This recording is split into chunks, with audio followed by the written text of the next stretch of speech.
Welcome, ladies and gentlemen, to episode 208 of the SplashCast Monday Night Raw. I'm your co-host, Reggie. I am your co-host, Norwood. Our powers combined. We are your HBCU homeboy. And Reggie's trying to make sure that he gets the TI till exact. No. How we doing? I've grown my hair out above the faded part. So my hat is crooked at the top. But I'm good, man. We here with the HBCU news around the culture. We have football, we have basketball, man. I came back from Louisiana. RIP to my aunt, 96 years. Nobody cried a lot. Job well done. Thank you. I'm going back to Louisiana for the Bayou. I wasn't talking about you, fool. I was talking about her. 96 years of existence. And you talking about thank you. Oh, I mean, on behalf of her, she can't say thank you. Oh, I mean you know, I got to see all my cousins. I got to see all my cousins that I haven't seen. Found out we have way more support than I thought. They all have seen my podcast, which is family. Family is such a recharging of the battery. Right. Good to see everybody. Been watching your podcast. Y'all talking their shit on there. Yeah, you should be cussing a lot. I'm like, man, you just cussed at the funeral. But you know, it's fine. You know, I learned how to cuss from you. Oh, Uncle Sonny.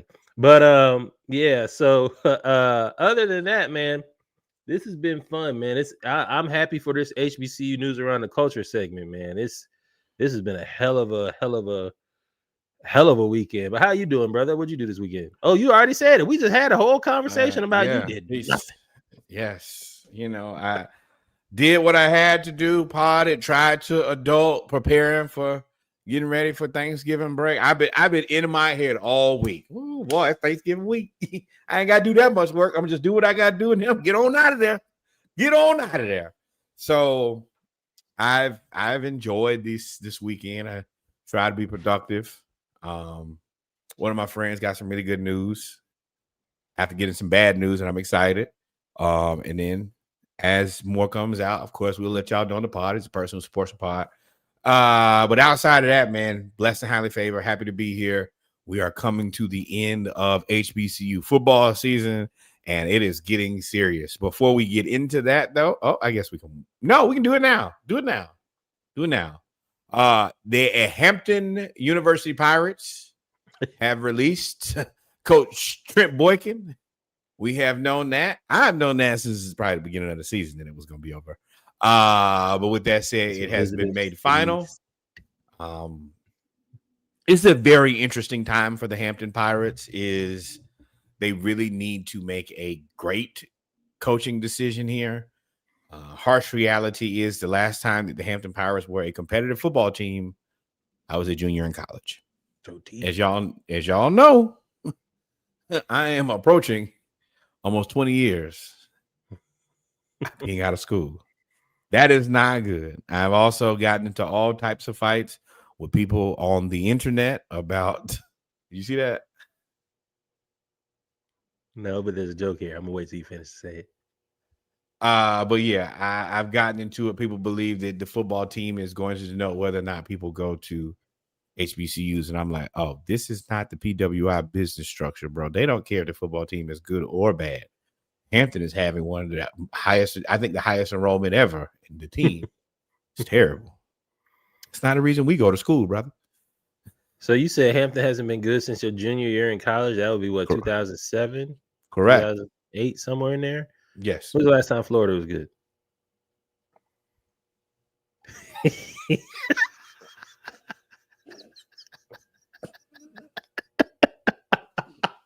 Boy, fuck you. And I'm gonna tell y'all that Kyle Pitts year was a good Florida year. I don't care what nobody says. Y'all keep wanting to forget that 1 year that we had, and we had some high years. Y'all finna really be pressing me about Florida not being competitive, and we ain't been that either. And according to some people, they say y'all wouldn't even survive in the Big Ten. According to some people, your frat brother, your line brother. Hey man, I love that man, but he specializes in Delulu, and he bought all the Delulu like he was going out of style. You know what? This is it. They ain't gonna make no more than Delulu. Let me get it. But it was on sale. If I bought 10, they gave it to me for 20% off. But you bought 10. Yeah. Right. but the other part is he also knows that the SEC is the best conference. And that's the reason he always talks about. Yeah. Shout out to Albritton. Me and Albritton be talking until life gets in the way. He swear the Big Ten. Out of all the people, bro, the only time you won, your team cheated.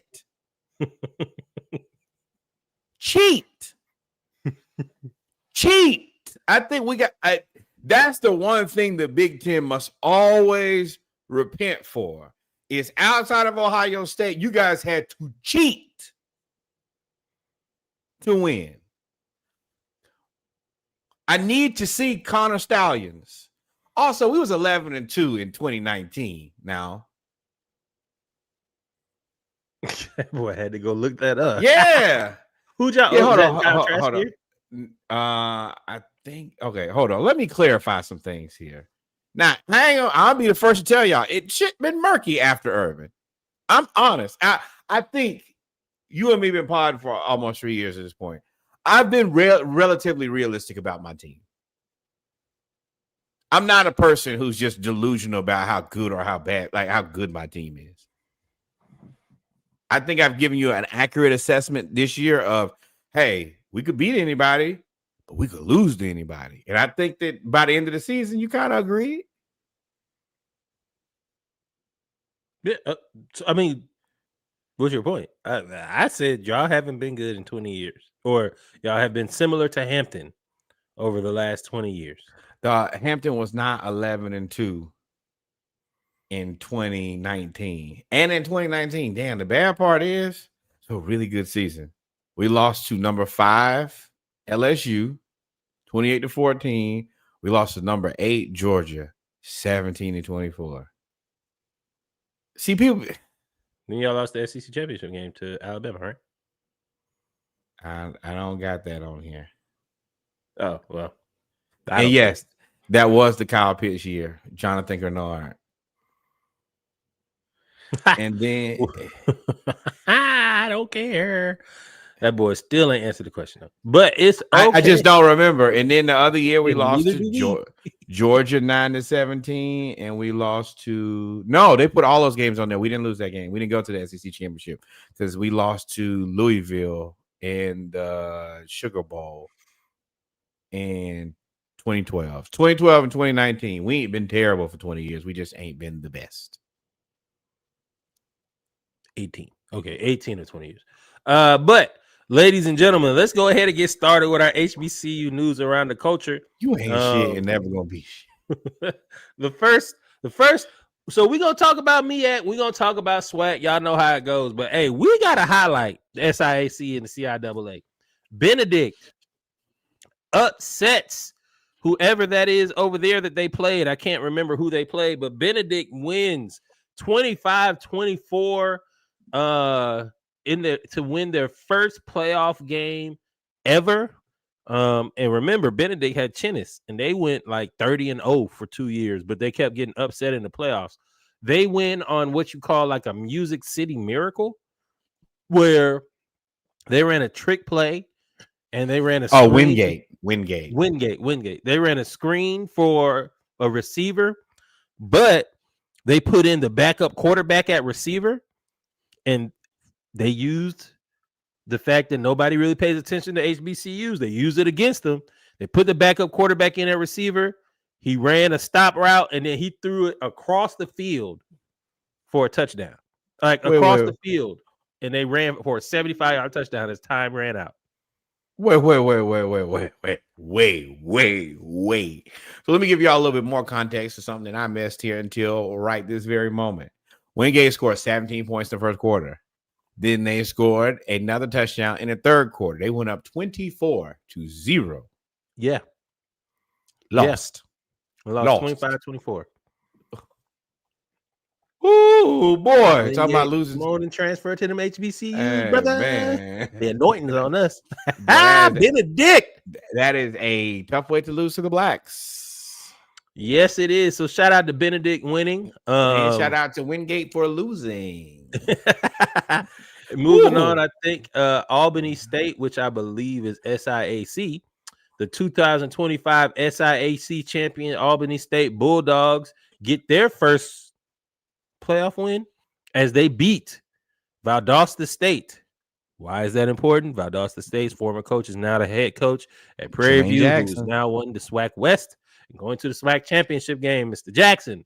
But shout out to Albany State for winning. And I'm telling y'all, all these HBCU jobs that are opening up, when there's going to be movement, y'all better watch. Look at some of these coaches. Yeah. Hey, better look at Hampton. Yeah. Y'all, it is imperative. You know, we had the little situation, and then y'all hired Coach Boykin. It's time to get it right because it's too many people, especially Prairie View. Prairie View just showed up, picked their guy, and they knocked it out of the park in the SWAC. Ain't no room for no more mistakes. Ain't no more oops. You ain't Britney Spears, and you can't do it again. Yeah, South Carolina, especially because you left the MEAC, and now South Carolina State, Delaware State looking great, and then you still got Central over there.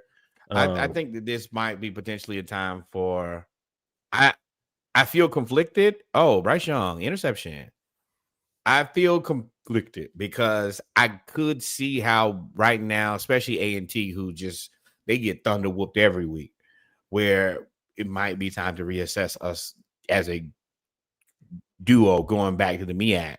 But I'm not sure if we're interested in going back to the MEAC because of the money that we are provided in the CAA. Yeah, man. Like, it's like night and day how much money they're giving us to lose. I feel like a minstrel show, though. You just going out there to embarrass yourself. And the other part is, yeah, I mean, we're getting the money to lose, but it's so much money. And the enrollment is up. So it's not even like, I mean, it'll be great to have a football team, but it don't really affect our day-to-day business if the team is good or bad. So I don't know, especially a school like us who loves to be fiscally responsible. We're not going down there for the vibes. If there's no money, then Hampton don't go. Yeah, but Albany State's head coach ain't gonna be there long. I can tell y'all that. I think I said that before. They're not gonna be. I think it's Quinn Gray is their coach. They're not gonna be there at all. I'm not gonna be there. It's a couple guys who I can see moving around. Speaking of, let's go to MEAC. Yep. Speaking of people who are going to be moving around, man, South Carolina State, back-to-back MEAC champions. They defeat Delaware State in a great game. Correct. 2 weeks in a row of great HBCU football in the MEAC. Great MEAC football. Let's give credit where credit is due. Absolutely. South Carolina State beat North Carolina Central. Then they go on the road they went on the road twice. They beat North Carolina Central. Then they go on the road to beat Delaware State and Deshaun Jackson. Of course, South Carolina State ran the ball, but they also had 2 long scoring plays that kind of broke it open, and Delaware State fought back to stay close. But South Carolina State, man, they have a closer. They have the quarterback from JMU that transferred, and they are a hell of a team, man. And they coming back to Atlanta. Hopefully they win it this year. Yeah, Celebration Bowl, December 13th weekend, if I remember correctly. If you're in the area, you should go. It is going to be highly entertaining. Also, just want to give a shout out to Delaware State. Y'all played y'all's asses off. Y'all blew through the expectation I think that you have for yourself, the school have for yourself, and anybody who is even interested in your program. Much sustained success. That's kicking my ass. Much sustained success. Say that twice. Much sustained success. In the future. Yeah, it's still whooping me. And yeah, I appreciate coming right in, getting right to it, and running that running program they has is highly impressive. And they threw the ball. Continue that. They threw the ball very well. And a quick note, Chennisberry has never lost in the MEAC. Chennisberry is 28-0 in the MEAC since he's been there. That is a different type of dominance. I guess that's like Alabama-esque dominance, really. Hey, you know what? You know what they got right in the comments said, and it was only one person, but it had me tickled. Boy, Florida could use this guy. I was like, man, sensitive subject. Sensitive subject. Oh man, so yeah, South Carolina State with that win now awaits the winner of the SWAC championship game. We can go straight on to the SWAC. SWAC's goal. No, we can talk about Morgan and Central. Yeah, Central beat Morgan. Central beat Morgan a lot. That's my executive producer. I apologize for that. No worries. She's yelling at the script. North Carolina Central wins 13-7 against Morgan in a low-scoring affair. Central caps off their season with a win. Disappointing season for them. I think they've been accustomed to either going to the Celebration Bowl or going to the playoffs. So that upset against Delaware State really hurt. But Central did get the win against Morgan State. Even more disappointing to me. You guys every season. Ain't disappointed. They've been every season, right? I mean, but damn, I was rooting for y'all, and I said, and that's the funniest part to me. I said that again this season. I'm like, bro, y'all need to win. In fact, did not win. Speaking of people who we needed to win, Howard beat them, man. Howard won 44-15. Who did they beat? Norfolk State. I'm disappointed. Well, I mean, you know, Howard beat Norfolk State. Michael Vick, boy, we rooting for you, boy, but you, hey, ain't nowhere but up from here, Michael. I mean, yeah. I mean, you knew what you was getting. I mean, Aaron Glenn in the same boat in New York Jets. They would have them. So, like, you knew what was going to happen. When you got to rebuild, sometimes you got to tear it down to the foundation, brother. He said, just burn it down. Start just everything. Everything. Just start over. What do you got? I have nothing. We don't have the capacity. We don't have nothing. Send some, but hey, man, but I keep saying it, and I'm gonna say it every week. Mike, you need to get your, I know you're an NFL former player, and you might want to sit at the house. Oh no, you got to get out this summer. They need to see you. You need to have Nike bring them sneakers back too, if that's what it's gonna take. But you got to bring it. This definitely take the Coach Prime playbook. You could do it. You could do it. And I grew up without the ability to get those sneakers because my parents are just not paying $150. So if you do it now, I can buy them, and I appreciate that. Yep. So other than that, I think we can go to the SWAC. Bam, here we go. So we'll kind of get Alabama State defeats Arkansas. Arkansas Pine Bluff 44-14. They fall just short of making the SWAC championship game because they lost to Jackson State, who clinched by beating their interstate rivalry, one of them, Alcorn State, 27-21. TC back-to-back SWAC East champions. They now will face Prairie View A&M, who beat Mississippi Valley State 59-6 to send a message. We thought this was gonna be a letdown. Cutting. Not at all. So you got PV and you got Jackson State, who are going to play each other, I think December 4th in the SWAC championship, or that first weekend in December, the SWAC championship game. But there was some other good football too. Texas Southern won 24-7.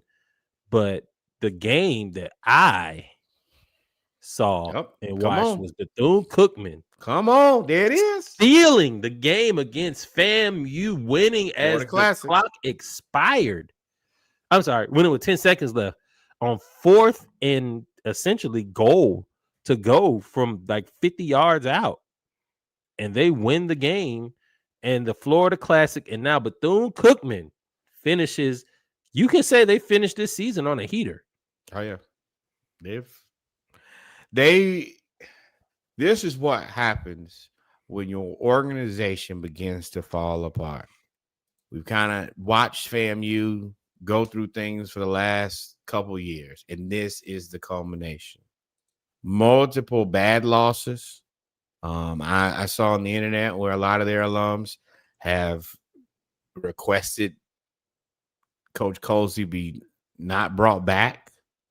and losing the Florida Classic to what they consider their little brother in Bethune-Cookman. Oh, that is terrible. And I saw them. The Bethune-Cookman alum are taking pictures with this big credit card to say "scam you" on it. Man, it was a lot of disrespect. Yeah. That's why I love rivalry week. It's a lot of disrespect at HBCU. And it's always fun when you get to watch somebody else in their team's rivals beef. You like, ooh, scam you is nice. That is funny. Very funny to me. Yeah. So I do have a question. Not a question. I had a conversation that I saw happening online, and I joined in. With the way that most college football programs are structuring their conferences, they're eliminating divisions. I think the SWAC should eliminate divisions and just have the top two teams play each other, kind of like the MEAC. Well, not like the MEAC. It just so happens that at the end of the season, the top two teams play each other, but that the top two teams should play each other in the championship game, kind of like the SEC and Big Ten do it now. I would love to see a rematch between JSU and Alabama State. I'm not gonna lie to you. Although shout out to PV. I don't want to take any type of credit away from PV, but Jackson State at Alabama State was game of the year. You had a chance to play that again. Would you want to see a rematch, or would you should they keep the SWAC the way it is now? I think that most people that have done that because of that's a Power 5 thing mostly, and I think it's because of how teams have been moving in and out of conference that I don't want to create an East and a West, and I'm constantly rebalancing. So instead of trying to rebalance the conference, I can just get rid of that altogether. The only thing that I don't like about that is then you start getting into numbers when you're deciding 1 and 2 versus if you win the East and you win the West, y'all just play. But I also understand that does kind of ruin parity. And what we've experienced is where the SWAC West has been very strong and the East not as much, where you end up having, in some cases, probably what people believe to be the top 3 teams on one side. No, it's been the East. Jackson State. Well, yeah, that's what I meant. But Alcorn in the past. Yeah, but just the balance of where you might have the three or possibly 4 best teams on one side, and then the other side, it's like, oh, well, we're gonna go over here to get slaughtered, and that nobody wants to see that either. I could see it. I just hope it's done the right way. That is the biggest thing. But I don't hate it, especially with the way that people moving around. And you have enough teams to do it too now. Yeah. But ladies and gentlemen, that's really it for our HBCU news around the culture. HBCU season is winding down. I think FAMU, Bethune-Cookman, Alcorn, all of these teams besides JSU and PV are done. We don't even have Southern up there because we have a bye before the Bayou Classic where we play Grambling. I'll be at that game, not watching it. But Southern is rumored to have 2 or 3 coaches on their radar, including one Mr. Marshall Falk. You hear about that interview? That made it around fast. Well, black people be saying, oh, yeah, Marshall Falk down there, Southern. Yeah, Marshall Falk, and allegedly they are targeting North Carolina Central's head coach. I hate to say it, and I don't hate to say it. I think that's probably the better pick. Like, Marshall Falk is a cool, sexy pick for the world, but also give me somebody established. This is a program that needs to win, and we need to win consistently. We're not just y'all out better start here. paying these people. Right. Central, y'all better not let that man go out that door. He's the best coach y'all have ever had at football, at least in my lifetime. Y'all better pay him. But we will be back, ladies and gentlemen. We're going to take a break. Then Norwood's going to take us through college football. And then I'll go through pro football. Yeah, we'll talk about the Falcons who won and lost at the same time. Oh, yeah. Always remember, keep Hampton Pirates coaching search lifted in your prayers. We need this one to be a good one. And I don't know how much faith I have. I'm trying to be optimistic. Blind ignorance for me. We'll be right back.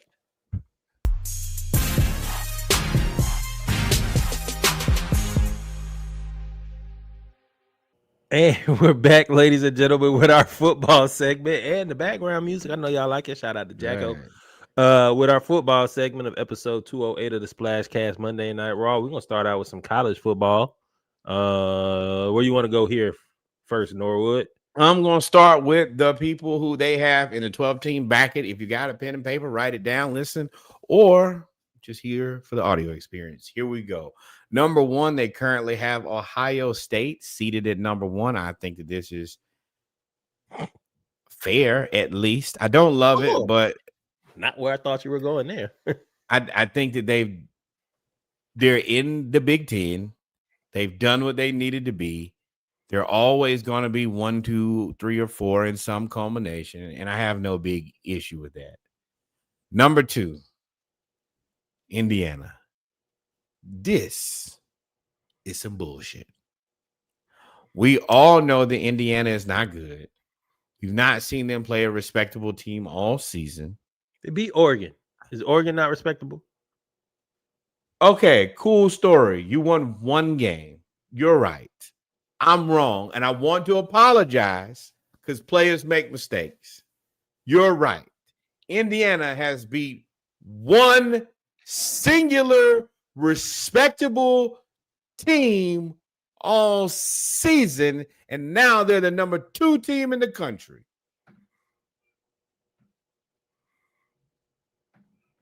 Okay. How many respectable teams does Ohio State beat? Let's look. I'm pretty sure it's 1. Texas. They have to be a scam too. And Penn State. Indiana beats Penn State.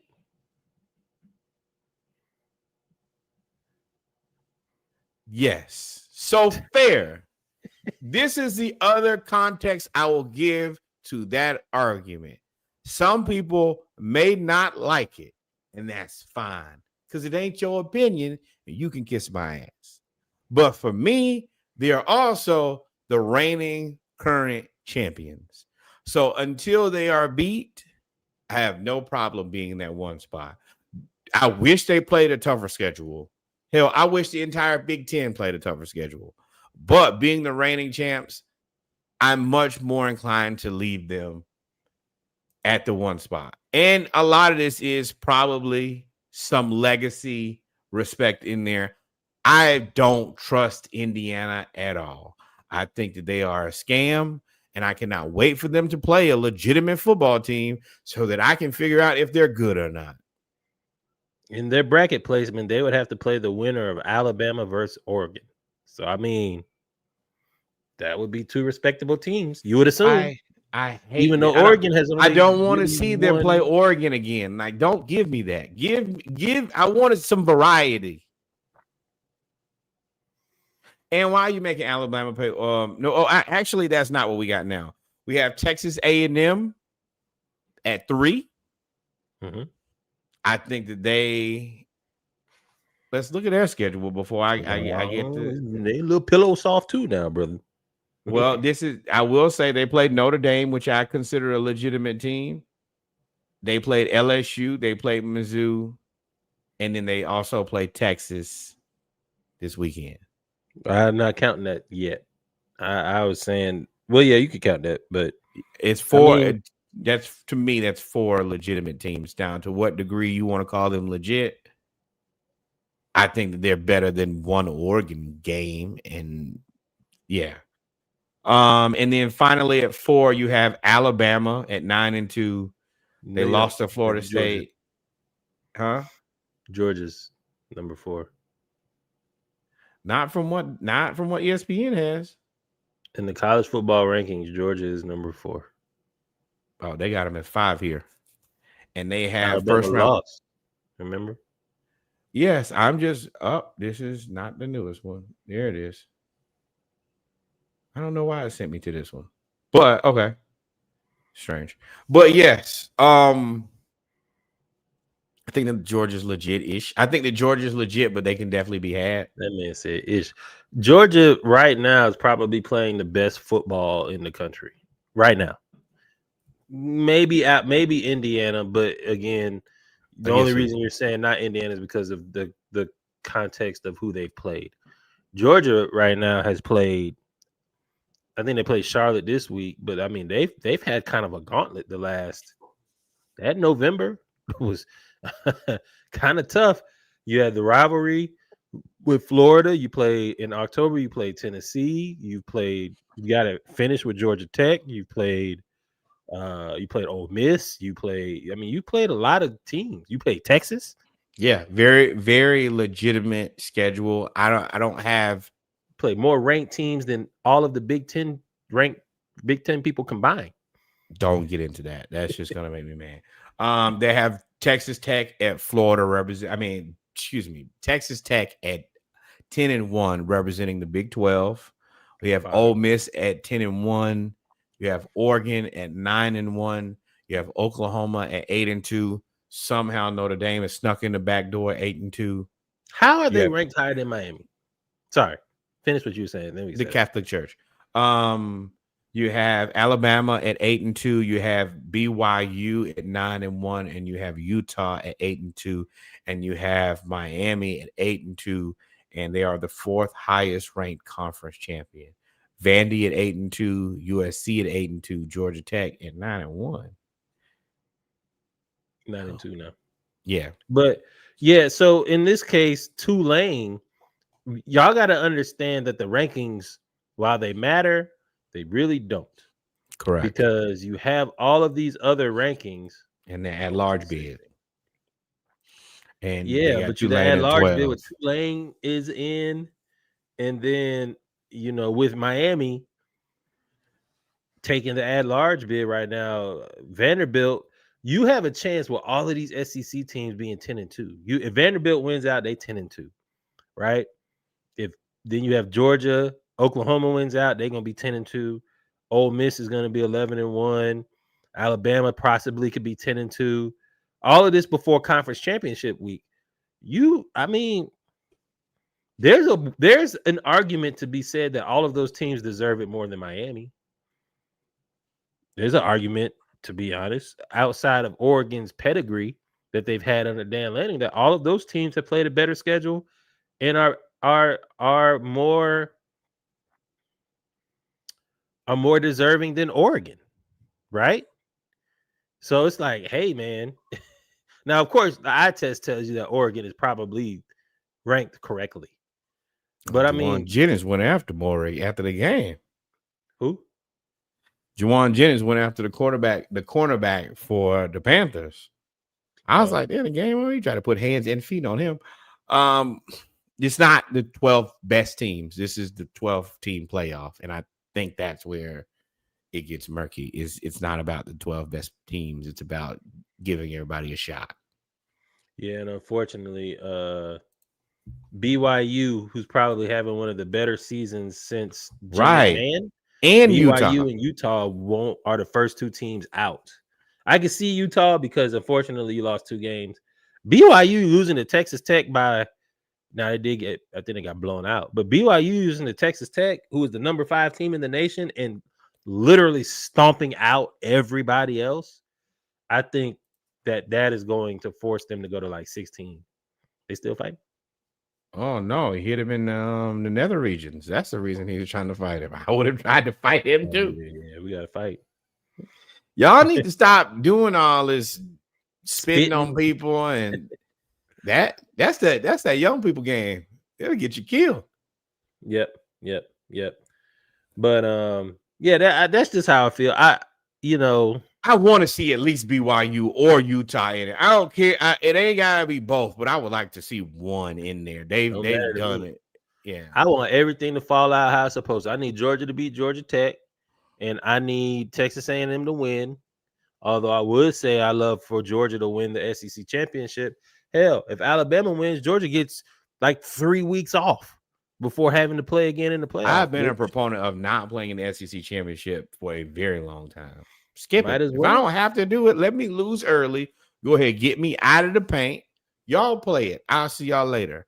And then, speaking of seeing people later, Florida got monkey stomped by Tennessee 31-11.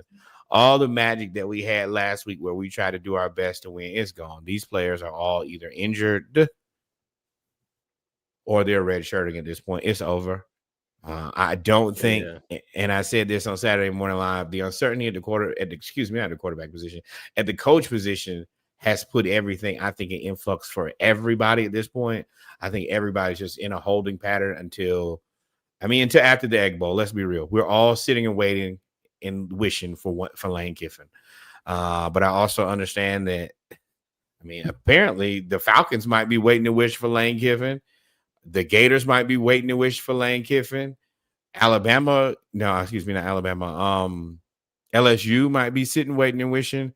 And until then, I think it's going to be very difficult, if not impossible, to put a team together and then be focused on winning. They don't even know if the kids don't even know if they're going to be here next year.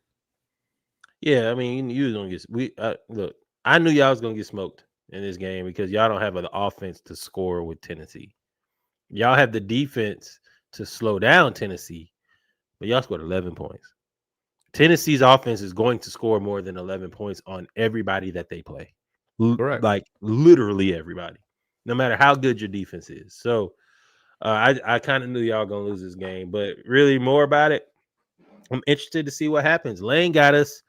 Man, he got college football by the short hairs right now. Yeah, boy. He's going to announce after the Egg Bowl. I'm not going to speculate where he goes because there's too many options. If I were him, I think that ultimatum does exist, even though he denied it. I do think that Ole Miss gave him an ultimatum because it makes no sense for you to make a decision right now. Especially if you hold all the chips. Yeah, you hold all the chips. And let's be real. You're probably back channel negotiating. Look at how many people are interested in me right now. I can go anywhere, pro or college. Where's the money? And not only where's the money for me, where's my NIL commitment? I want it in writing. I do think that potentially is the future. They're going to move away from buyouts because the buyout legacy has not gone great for college football. And instead move that over to a NIL commitment. This is basically what we're committed to spending every year. And saying if we're committed to spending this X amount of dollars and you feel comfortable with it and you feel like you're a good enough coach, then you should win. If you don't win, we're not going to buy you out of your contract. And I think that is probably a happier medium and a safer, lower risk. Because as a coach, you can't. I think it would be tough to negotiate against that. I'm open to hearing what you think about it, though. I don't think the buyout will ever go anywhere. The buyout also kind of gives you a little bit of job security, even though the writing may be on the wall. I think the buyout market has happened recently because of Jimbo Fisher. But before that, if you had 50 million, 40, 30, 20 million dollars, they weren't going to buy. If you had like one, they would buy you out your last year. Yes. Now that's changed to where you can buy like 60 million, 70 million. I think you're going to see more James Franklin contracts to where we will buy you out until once you get another job, they're going to have to come back and give us some money back. I think you're going to see more of that. See, I think that it makes more sense to say, hey, I can commit to you. I'm going to give you the resources. You just got to win the games. But I think there will always be a buyout, but I think that we won't see the 100 million. Like, I think that Lane is probably going to be the last guy to be able to kind of guarantee one of those. And I think it's just because of this unique situation where everything is kind of gone together at one time. And he right now just raffling himself off to the highest bidder. But I think for the most part going forward, they'll be like, hey, man, we'll buy you out for maybe, like $10 or $20 million total. But the money that I would have spent buying you out, I will guarantee to invest that into NIL and provide you with the resources that you need, which is like if you're a coach who believes you're a good coach, that NIL commitment is more opportunity. The buyout commitment is safety. If we're making these risks together, I'm not looking for safety. I'm looking for opportunity on both sides. I don't think that's how negotiation will go, but we will see. You got, Oklahoma did beat Missouri, so now they are pretty much. I think they got to win next week against whoever I think they play Arkansas. I think they got to win next week, but I think they're pretty much a lock for the CFP playoff now. Not an impressive win against Missouri, but quietly, they're a team that has quietly been successful, found a way to win, and they've done this in spite of not having their quarterback, who's a big part of what they do, for a large part of the season. This is one of the best sneak jobs I've seen in a long time. Hey, look at everybody else. Y'all just keep on looking, and we just keep on sneaking in. And Texas A&M, Marcel Reed, and Georgia, and Gunnar Stockton, and Alabama, and Ty Simpson, and Oklahoma. Shh, just don't look at us, and we'll be all right. This reminds me of their 2000 team when they played against Florida State, and Florida State was supposed to go back to back, and they just played really, really good defense. Yeah, and they won, I think, 13-2. I think Roy Williams was the safety. That's what they remind me of with this Brent Venables team. They play really, really, really, really, really good defense. Like they rally to the ball. They are very opportunistic. They get turnovers, and they are going to be now. That would be an interesting team I would love to see play Indiana. Oh, because that defense is for real. Not a team that anybody is in love with, not getting the most love in the world, kind of quietly does it their way. And I want to see them play against somebody. I don't want Indiana to go right to the top. I actually want them to play just a legitimate, what we will consider contender team. Don't play the number one team in the country so you can be like, oh, well, anybody would have lost to them. No. Because you know that's exactly what they'll do. Well, the only team that we lost to was the team that ended up winning the national championship. No. Play you somebody regular. Let's see what you can do. Onward. Vandy, 45-17. 45-17. Is this the most legit Vandy team that we've experienced? Yes. Yes, it's they so are. Weird. They have a strong resume to get to the college football playoff.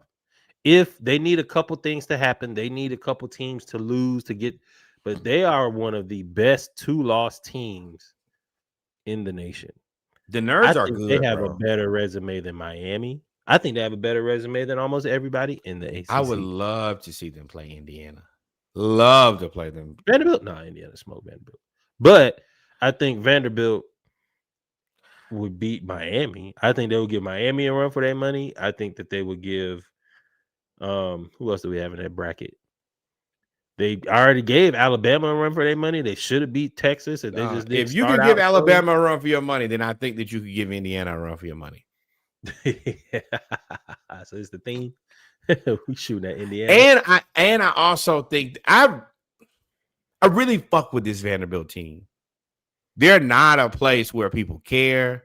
It's not it's not a sports school. And the way that they've come out this year and look more like a legitimate SEC team than ever before. They've never been, Vanderbilt, you like, oh, they can lose every game. And to just fold Kentucky 45-17. Shout out to Mike Stoops. Right. That's like, this just cannot happen. You cannot get destroyed by Vanderbilt. It's a game. I mean, you did. But these are the type of things where people like, there are certain teams you can lose to and be like, hey, man, I just lost to them. But Vanderbilt, that's rough. You lost to the Commodores and not the group. Yep. They got a chance, though. They definitely have a chance. Speaking of, Syracuse. Go ahead. Syracuse, Notre Dame, 7-70. 7-70, Lord. This is a college football score, like a video game score. It's one thing to lose to Notre Dame, and I get it. They finding their footing. They're playing well, X, Y, and Z. That all sounds well and good. Thoughts and prayers. We love everybody. You cannot lose by 63 points, though, friend Brown. I like Syracuse. Quarterback lost or not, bro. Y'all got to still play football. It's still 10 more guys on that offense they're playing. You telling me that you had exactly one quarterback? I think they don't have anybody on their team better than Jeremiah Love. I can guarantee you that. Because he played for a quarter, went crazy. Dallas Cowboys. Now, Dallas Cowboys. Let me tell y'all, if y'all can do anything, use one of them draft picks you got for Micah. Go ahead and get that kid. That would be an excellent Dallas Cowboy addition. And on top of that, he probably has a much better long-term plan than Zeke. I know last time y'all went running back, he was good, and then he just fell off a cliff. I think that Jeremiah Love could be a sustainable football player for a decade versus 4 or 5 good years out of Zeke. Yeah, I mean, he's good enough. He's definitely good enough. And moving right on, Miami beat Virginia Tech. We kind of knew that this was coming. I said that Virginia Tech is in the process of reupholstering everything, getting everything ready for James Franklin. Miami, this is a good time for y'all to play him. I don't trust y'all at all, but, you got the job done in the game that you needed. I told y'all not to trust Miami. I told y'all not to trust Miami when y'all signed Carson Beck. And y'all told me I was haters. All y'all. Hey, Miami fans, I have been looking for y'all on TikTok. Y'all was talking real greasy 4 weeks ago. Y'all was talking real greasy, and I said, "Hey, follow me so I can follow me, so I can find y'all because I want to come back and revisit this chat in 4 weeks."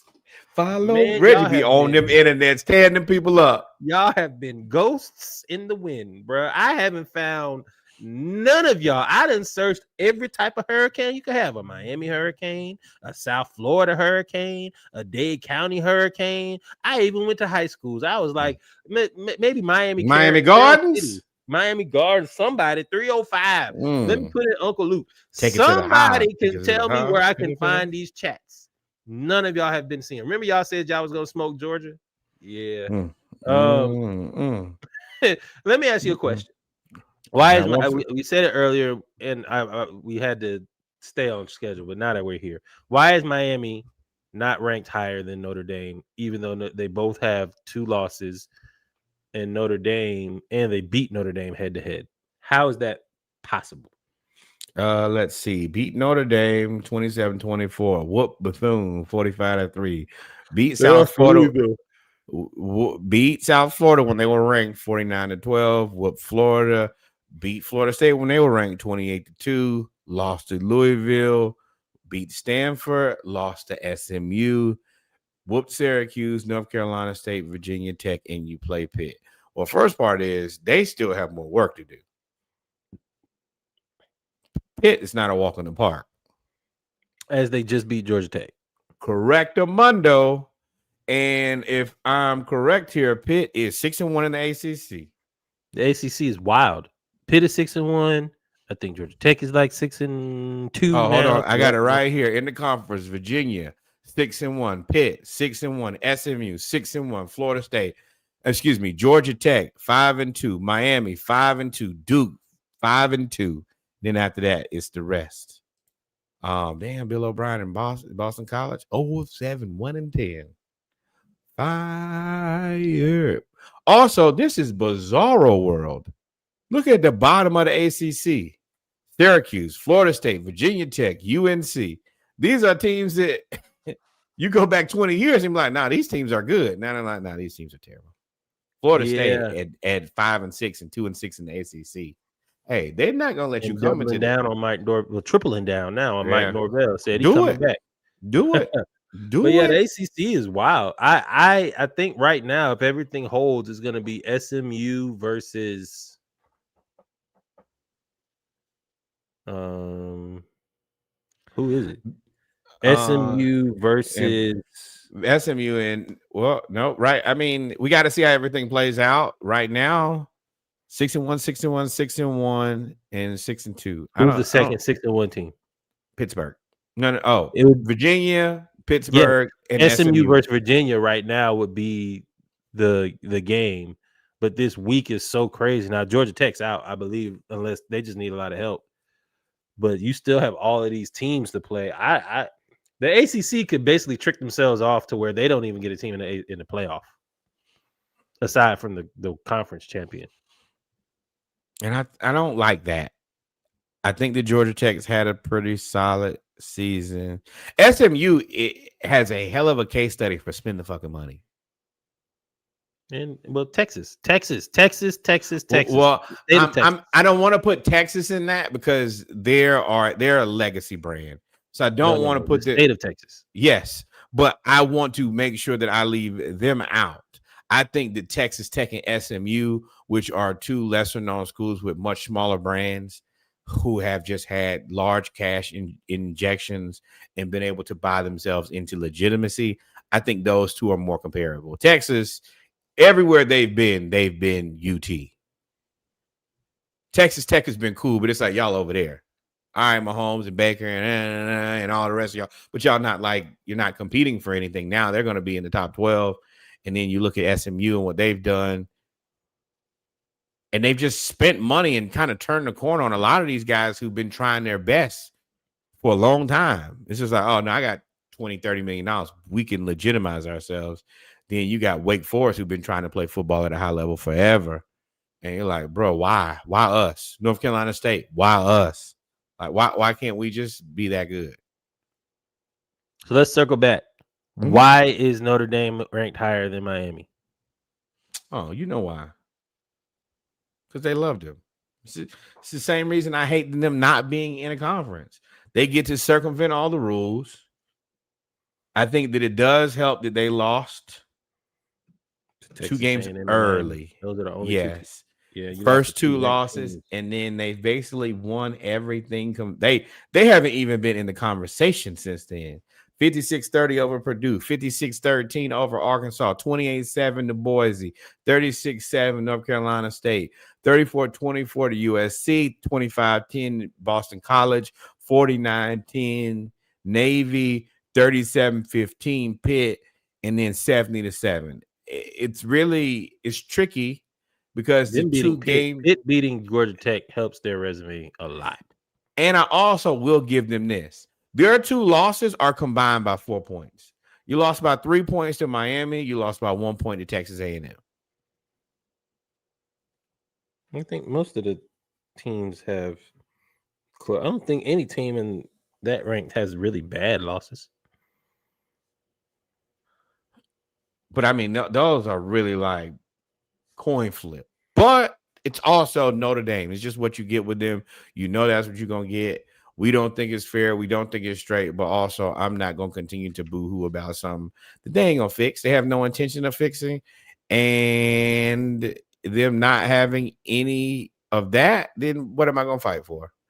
That's really the harsh reality of the situation, at least for me. Hold on 1 second. Then we're going to go here and bam. Oregon over University of Southern California, 42-27.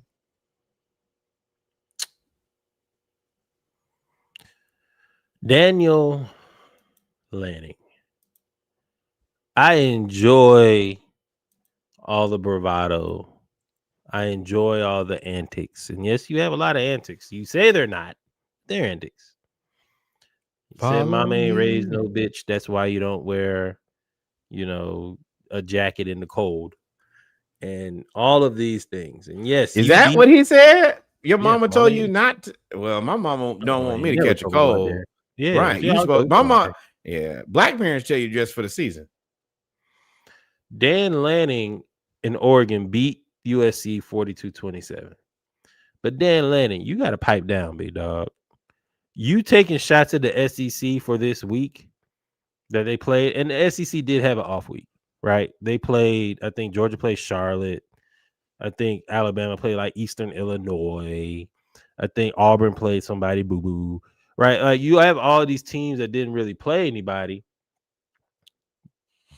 But I need you, Dan, to go look at your schedule and understand that you also took like a month off. You didn't, just because, as the Big Ten faithful like to say, if you take the name off the team, if you take SEC off the team, they suck. Well, if you take Big Ten off of those teams, there's really no difference. They suck. A lot of those teams are terrible that you played. So while you have all of these shots that y'all taking at the SEC, Dan, you got one good win. Now you have two. No, you don't. You have one good win because you lost to Indiana. You have one good win. Dan, that is in the point of the plot where you lost me. If you wanted me to respect you and your team, and I do, I have an immense amount of respect for you and your team. You lose to Indiana, you lost that. Don't come to me and say anything to the SEC and you lost to Indiana. Bro, you come from the SEC. You know what that means? and you know what little respect comes with that. So I don't want to hear it. I'm not interested in hearing it. I don't want to see it. You can really shut the hell up talking to me. Best thing you could do is try to beat them. Is Lincoln Riley on the hot seat? Nope. He's done enough this season for me. If I'm Lenore Sellers and I'm really thinking about transferring, I may go to LSU. I'm sorry, go to USC.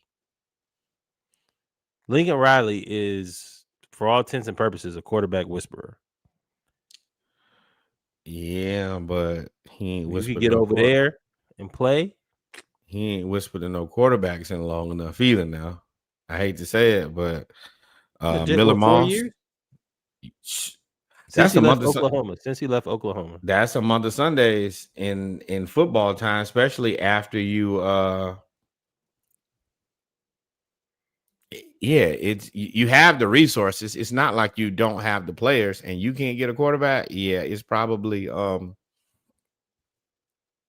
not saying it's right or wrong. You know, I like Lincoln, but I can also understand how a guy could be like, you got to update your resume. And they haven't been bad, and they've been pretty decent this season, but you got to be better before I can believe in you or want to go there. Now, I do think that getting out of South Carolina is probably smart, but I feel like might as well go to Miami and get the money. You know they're gonna pay over there. That's why I say USC. The money is no object either way. Right, but I don't have to leave. I don't have to move across country either. I'd much rather leave Carolina and go to Coral Gables than try to be going across the world. Yep. But shout out to Oregon. They handle business. And I think Michigan. So I have all these people as keep hope alive is who we about to talk about for the rest of the.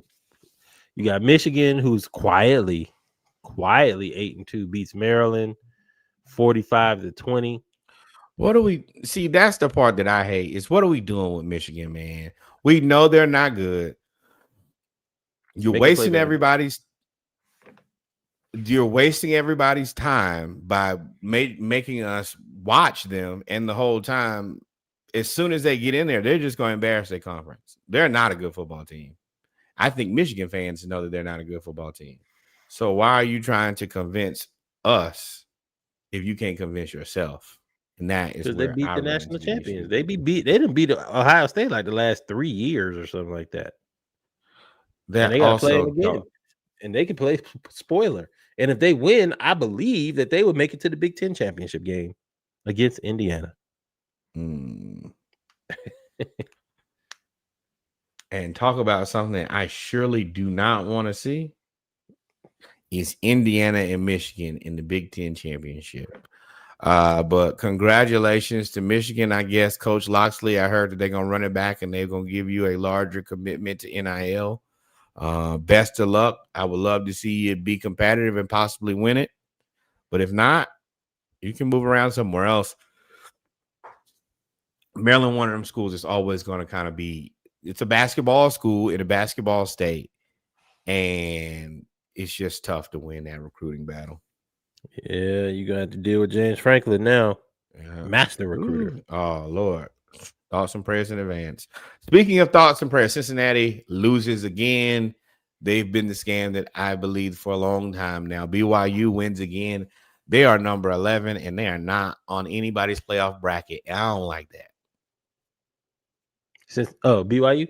It's because of the way the playoffs are. BYU is going to be the team that forces them to go to 16 teams. 24. That's what they're going to go. And then somebody else is going to get left out, which I told you I was going to happen. I said 4 doesn't make sense because there's a power 5. Then you went to a power 4 or a power 2. You didn't even go from 5 to 4. You went to power 2, but then you expanded the playoffs. They just need 8 teams. I don't know why we need 12, 16, 24. I don't know, but BYU not making the playoff would be criminal if they went out. That would be right, because they have looked the part the whole time. Looked the part and played the part. That's the biggest thing. Is they're just a good, solid football team with 1 loss. And if I remember correctly, let's look in before I get to the line. Yep, they lost to number 8 Texas Tech, but they beat Utah. That's it. Beat Utah, lost to Texas Tech. Yep. I don't know what to do about college football and strength of schedule, but it makes me well, they're not being consistent. On sometimes they're saying that they value the losses, who you lost to more than who you beat. Then they value the margin of victory, but then they value strength of schedule. And it's like, dang, if we had this system where it takes all of those into account and then kind of spits out what exactly is supposed to be based on all of those computations, you normally would get a decent matchup for the national championship. I think that was called the Bowl Championship Series, if I'm not mistaken. So if you could have the BCS and combine it with the playoffs, I think that would be your ideal situation, and I don't think that BYU would be left out. But yeah, it's BYU. Right now, you're still not getting the top 12 teams, and that is, to me, kind of unfortunate. But if you do it the other way, then they're going to be like, oh, well, all the conferences aren't being represented. And I'm like, you don't watch all the conferences. Let's be real here. Yep. Utah's still in the hunt. They won actually, okay. Nope. I don't think that they're still in the hunt because you shouldn't win by 4 points against unranked Kansas State. And you had to come back and win at home, winning 51-47. Now, I think that may be the nail in the coffin for them. As a person who watched this game, boy, they gave up so many big plays. If there was a big play to give it up, they gave it up. Yeah, it's a little tricky to me, though, because Kansas State, remember, at the beginning of the season was supposed to be the number 1 team in this conference. Now, they fell apart like a bad pickup, but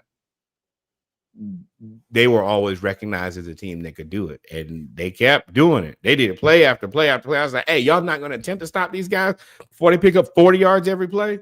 And That's what it was. It was an old school shootout. I enjoyed it a lot.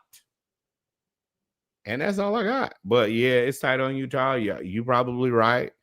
And I think the BYU is a better football team than you, so, yeah, you don't really stand a chance. And there's no way you're going to get 2 Utah teams in 12. That's just a harsh reality. Side note, Jawan Jennings was right. I just saw the slow motion getting punched in the nuts during the game. Yeah. There's nothing I can do for that but say he should have hit you again. Yeah, as Coach Tomlin said, hey, whatever reaction you deem necessary. Right. Hey, we ask you. Hey, you started it. Whatever escalation on the other side of that, that's between you and the Lord. Yep. But ladies and gentlemen, we've come to the end of the college football What are we segment. missing from college? Is there anything we missed from college football? Texas Tech, BYU, Utah. We didn't really talk about Georgia Tech and Pitt and how Pitt upset them at home, and Pitt looked damn good on defense. They look really good on defense. I mean, that's kind of been their calling card over the last few years. And they got a lot of freshmen. They had a freshman quarterback, freshman running back. I don't know if you're gonna be able to keep him. That used to mean something. Oh, he's only a freshman. Yeah, but he ain't gonna be no sophomore here. Like, so I think I think Georgia Tech has a chance to not really play spoiler, but they have a chance to make the road difficult and also kind of end their season nicely. So I'm going to ask you a question about something that we have kind of followed off about discussing all season, but we come to the end of the season, and I think it's a fair question to ask now. Colorado is 1-7 in the conference, 3-8 overall. The last 2 years have been a ton of pomp and circumstance about the Colorado Buffaloes, Deion and Coach Sanders. What do you say about this season? Do you allow him to just get the mulligan because of his health? Do you consider is there just no expectation for this season? And what do you think happens? I hope he steps away. I think that's the best for all parties involved. The thing is, if he steps away, you're gonna lose Juju, who's the starting quarterback. You're gonna lose your whole staff unless you make somebody interim coach, maybe Marshall Faulk as the interim coach. I would love to see Deion just kind of support Shadur and his sons for a year or two and get his health back and his strength back up. I know his health will never be what it once was because he's got the whole apparatus, but he looks small because of everything he's gone through. And that's the part where I'm conflicted about. I don't know what to do with this situation because, I mean, on one hand, if you're a football coach and he's a guy who's marketed himself very well, in any other case, I will be holding his feet to the fire. Hey, man, this is what you said. You said these are your Louis bags. You committed to this, X, Y, and Z. Y'all were going to be good. And then you've just not been good. Yeah, I mean, it's fireable. I mean, that happens. There's a lot of coaches like that who said they're going to do X, Y, and Z. But I mean, also, he's come with a lot of extra stuff, which in most other cases, I would be pushing a lot more onto like, hey, you remember you talked all that shit is really the answer. But due to his health issues, it's kind of like, I guess I gotta leave you alone. It's definitely a Passover year for them. Nobody's talking about it. Nobody's really discussing Colorado in any tense. If Deion was healthy, I think there would be more discussion of is it time for him to move on. And I think that's the reason like people like Paul Feinbaum are kind of leaving him alone. Because in any other situation, old Paul would have been on Deion ass. Saban probably said something too. Deion and Saban are closer than what people think. So, yep. But other than that, ladies and gentlemen, we've come to the end of college football. We're going to take a quick break. Yeah, then we're going to come back. Almost coming to the end of the season, Lord. It just seemed like the season just started. Now we down to 12. No, it don't. This Falcons, what we about to talk about next, this Falcons season, we only on game 11. Burn it on down. And here comes Reggie gonna try to find a way to get us some. I'm gonna tell y'all right now what's gonna happen. We're gonna leave here. We're gonna take a short break. Y'all gonna step away, like, follow, subscribe. Y'all gonna come back. When y'all come back, Reggie's gonna tell y'all what he's like. Then he's gonna get to a point where he's gonna try to tell y'all, he's gonna try to walk you, as y'all know he does every week in and out, while he explains to you why we could get back into the NFC South and possibly win it here and find hope. Then he's gonna tell us that there is no hope. Watch and see. Kind of got me in the box right there, man. That's how I go. We'll be right back.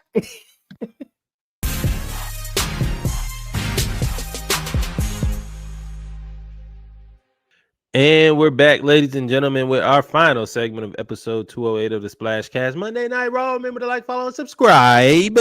Our NFL segment, we're going to start off with the Falcons. If you're listening to the playback, Falcons are going to have their own segment along with the Mike Check, the Hawks. And in the time that we've been potting, the Panthers lost to the San Francisco 49ers 20-9.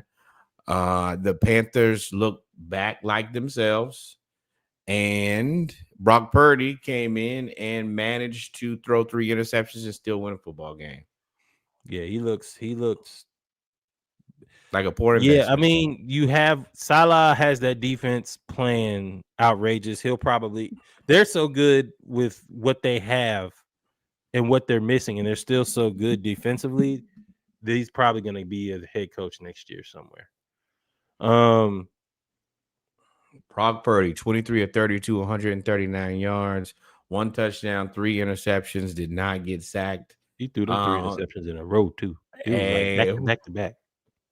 Bryce Young, 18 of 29, 169 yards, 1 touchdown. He gave him 2 interceptions and was sacked once. Threw one in the end zone from the 1 yard line. That's coaching. A slog. Yeah, Rico Dowdell, 6 carries, 38 yards. Christian McCaffrey, 24 carries for 89 yards. Spammed him. That is human abuse. What do they know he's white? Yeah. They just didn't know he was white and fast. They treat him like a black man. Yeah. Get on out there, you'll be fine. So now the Rams beat the Bucks. And now, as a result of the next game, which is the top story, the Cowboys stunned the Eagles with the largest comeback in franchise history, tying the largest comeback in franchise history. They went 24-21. The Eagles scored 21 straight points to start the game off and then didn't score for 8 straight possessions. And now the Rams, as a result, are the number 1 team. George Pickens looks like one of the top 5 receivers in the league. Shout out to the Steelers identifying that the guy is good and then giving him away for a less talented, more expensive, older person. And then, I mean, there's a lot here. First point of order, and I know y'all don't want to hear from me, but I also just do not care. I told y'all that the Cowboys going to win this game. I don't know if me and you bet that on Saturday, but I do remember your exclamation of, you picked the Cowboys versus the Eagles? And I was like, yes. Then the Eagles went up 21-0. And I'm like, boy, y'all going to make me look crazy. And then as soon as they went up 21-0, they didn't do anything ever again and made me look like a genius. So shout out to the Eagles for playing themselves. The Cowboys are in full cowboy mode because I don't think they have a way to the playoffs. And now they have this massive situation of how do you pay George Pickens what he's worth? Franchise. They already said they're going to franchise tag him at $28 million. That's what that's going to be. Do you think that you should franchise the crazy person? You think that was my next point. He's playing for a contract. At what point, once he gets the money, do you trust him? Because he's gonna get the money, right? He's gonna get the money, right?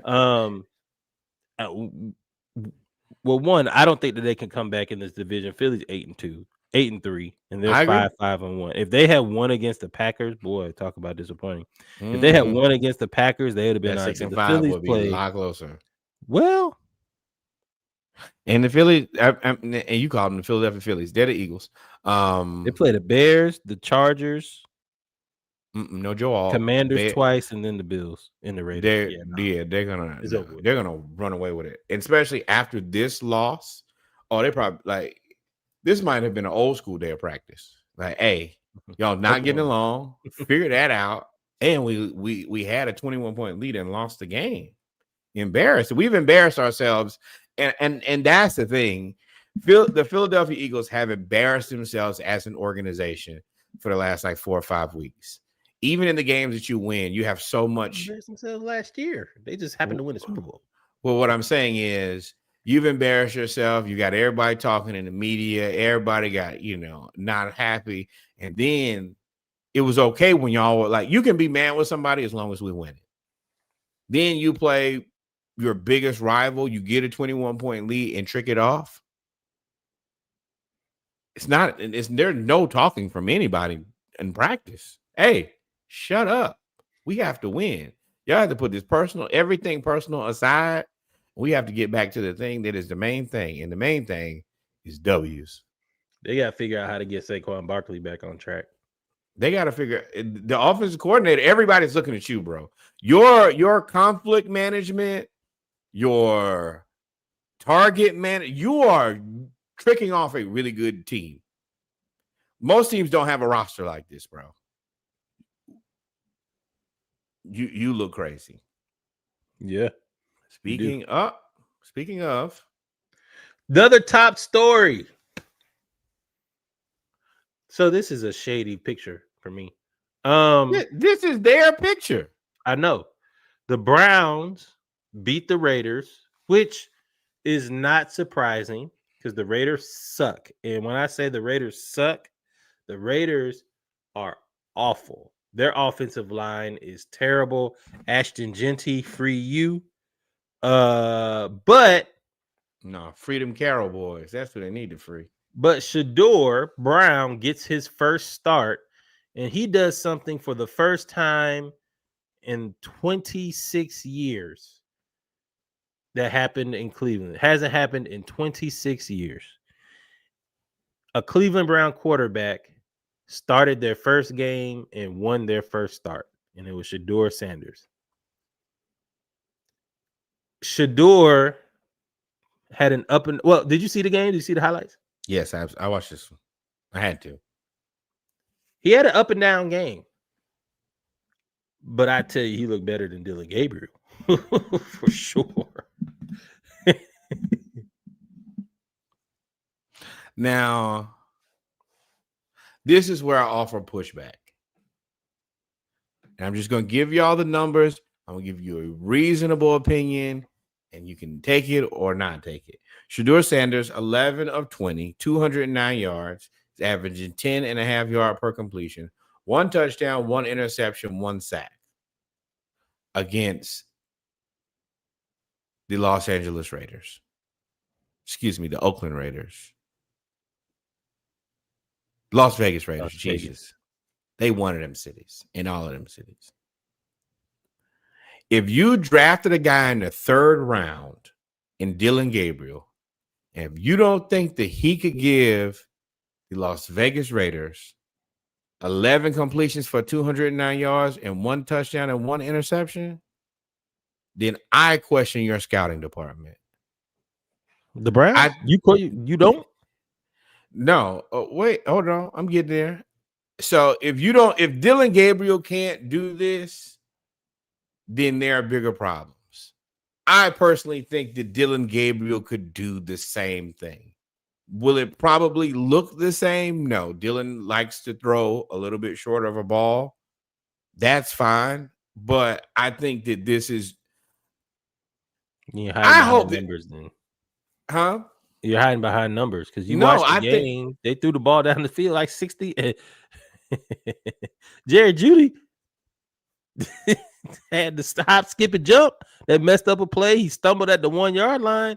Like, I feel like the Browns offense, yes, they played the Raiders. And yes, the Raiders are awful. Just like I said with the Falcons, hey, we're not going to get too hyped. I do think that they look better under Shadur. But I also do think that I don't know their schedule, but I just hope that with all this hype that the the bottom has a chance to fall out of this. But I mean, the team looks like they're really behind Shadur for sure. This is what I will say about this situation is he's going to, and I really hate it for him. At the end of the day, I want Shadur to have a fair opportunity to present himself to the world as an NFL quarterback and get a fair shake. I don't want him to get any preferential treatment, but I also don't want him to be put in a situation where he has no chance to be successful.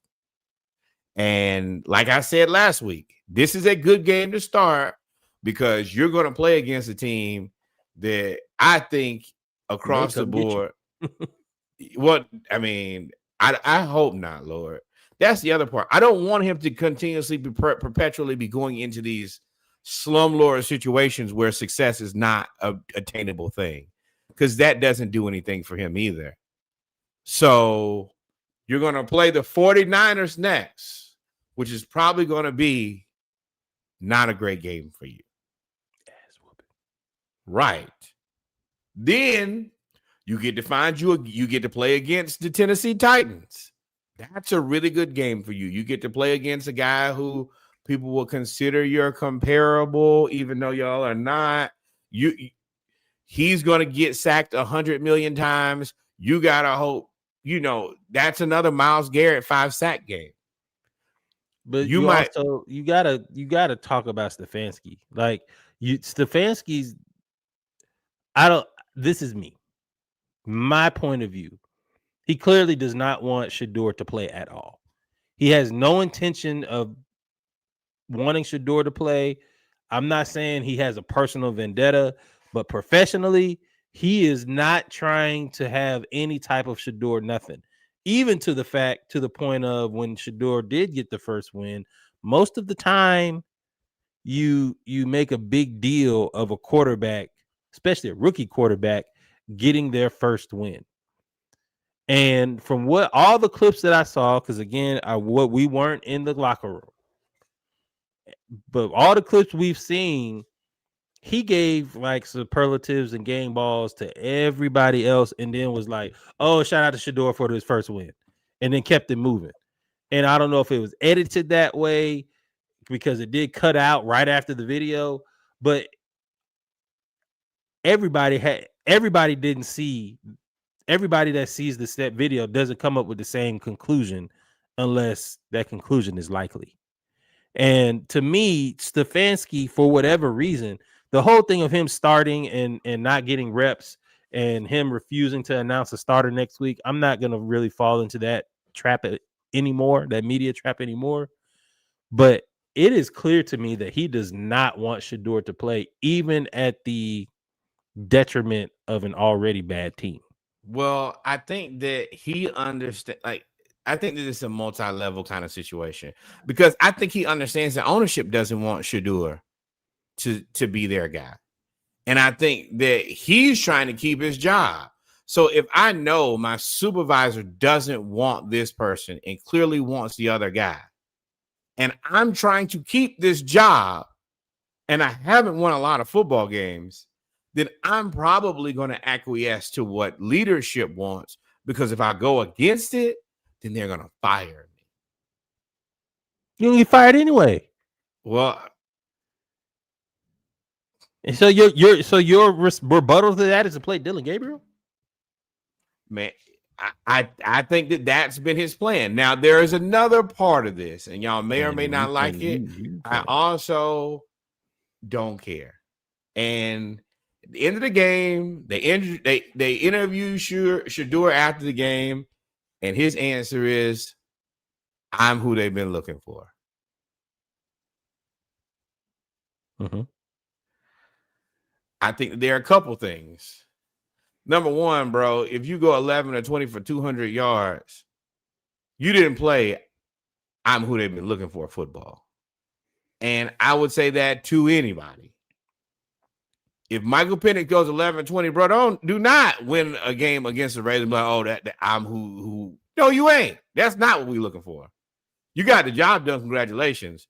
But the person who we looking for is Myles Garrett and his 5 sacks. That's who we've been looking for. I think that he could have handled that situation better, and I think that that's another part of this situation that people are holding against him. You're a quarterback, bro. They're going to expect you to say we and us, not I and me.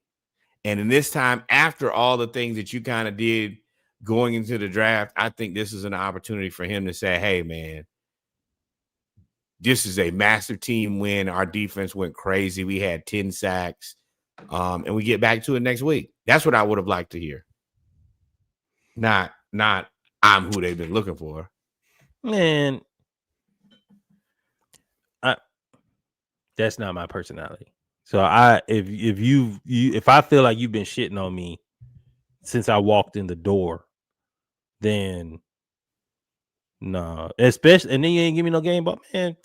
Right, but the other part is you're in any other situation, you're right. Or if you're playing basketball, you're right. But football, you know what you expect out of the quarterback because you get all the Cleveland. Credit. You can't say that. You make this same thing about the quarterback all the time in Cleveland.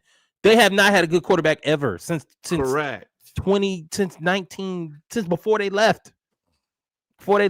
They haven't had a good quarterback. So you can't tell me that is not what I expect out of the quarterback. They've had 40 quarterbacks. No, but what I'm saying at the quarterback position, and let's be real, Shadur, you've gotten all the publicity all season. This is the one time where it's like, this don't need to be about me. This game wasn't really about me. Like, yeah, I helped, but the defense with the 10 sacks is what really carried us. Yeah, the Raiders O-line is awful. The defense did have 10 sacks, but they also couldn't. They've had other games where they've had multiple sacks. They like the Falcons. They 5, 6, 7 sacks and lost the game because Dylan Gabriel was ass.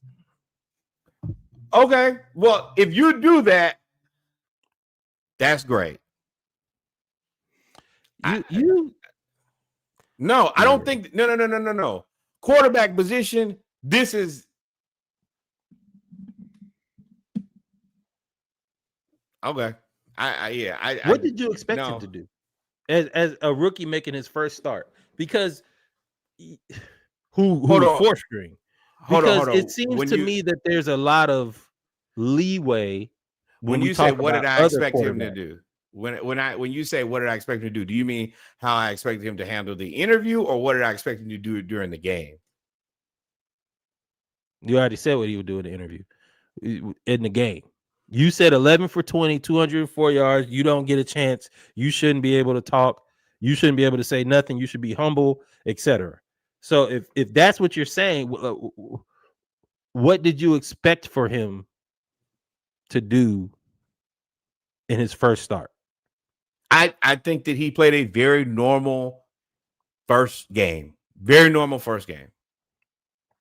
And that's what you say after the first game. What did Michael Penix say after his first game? All right, great. Moving on to the next one.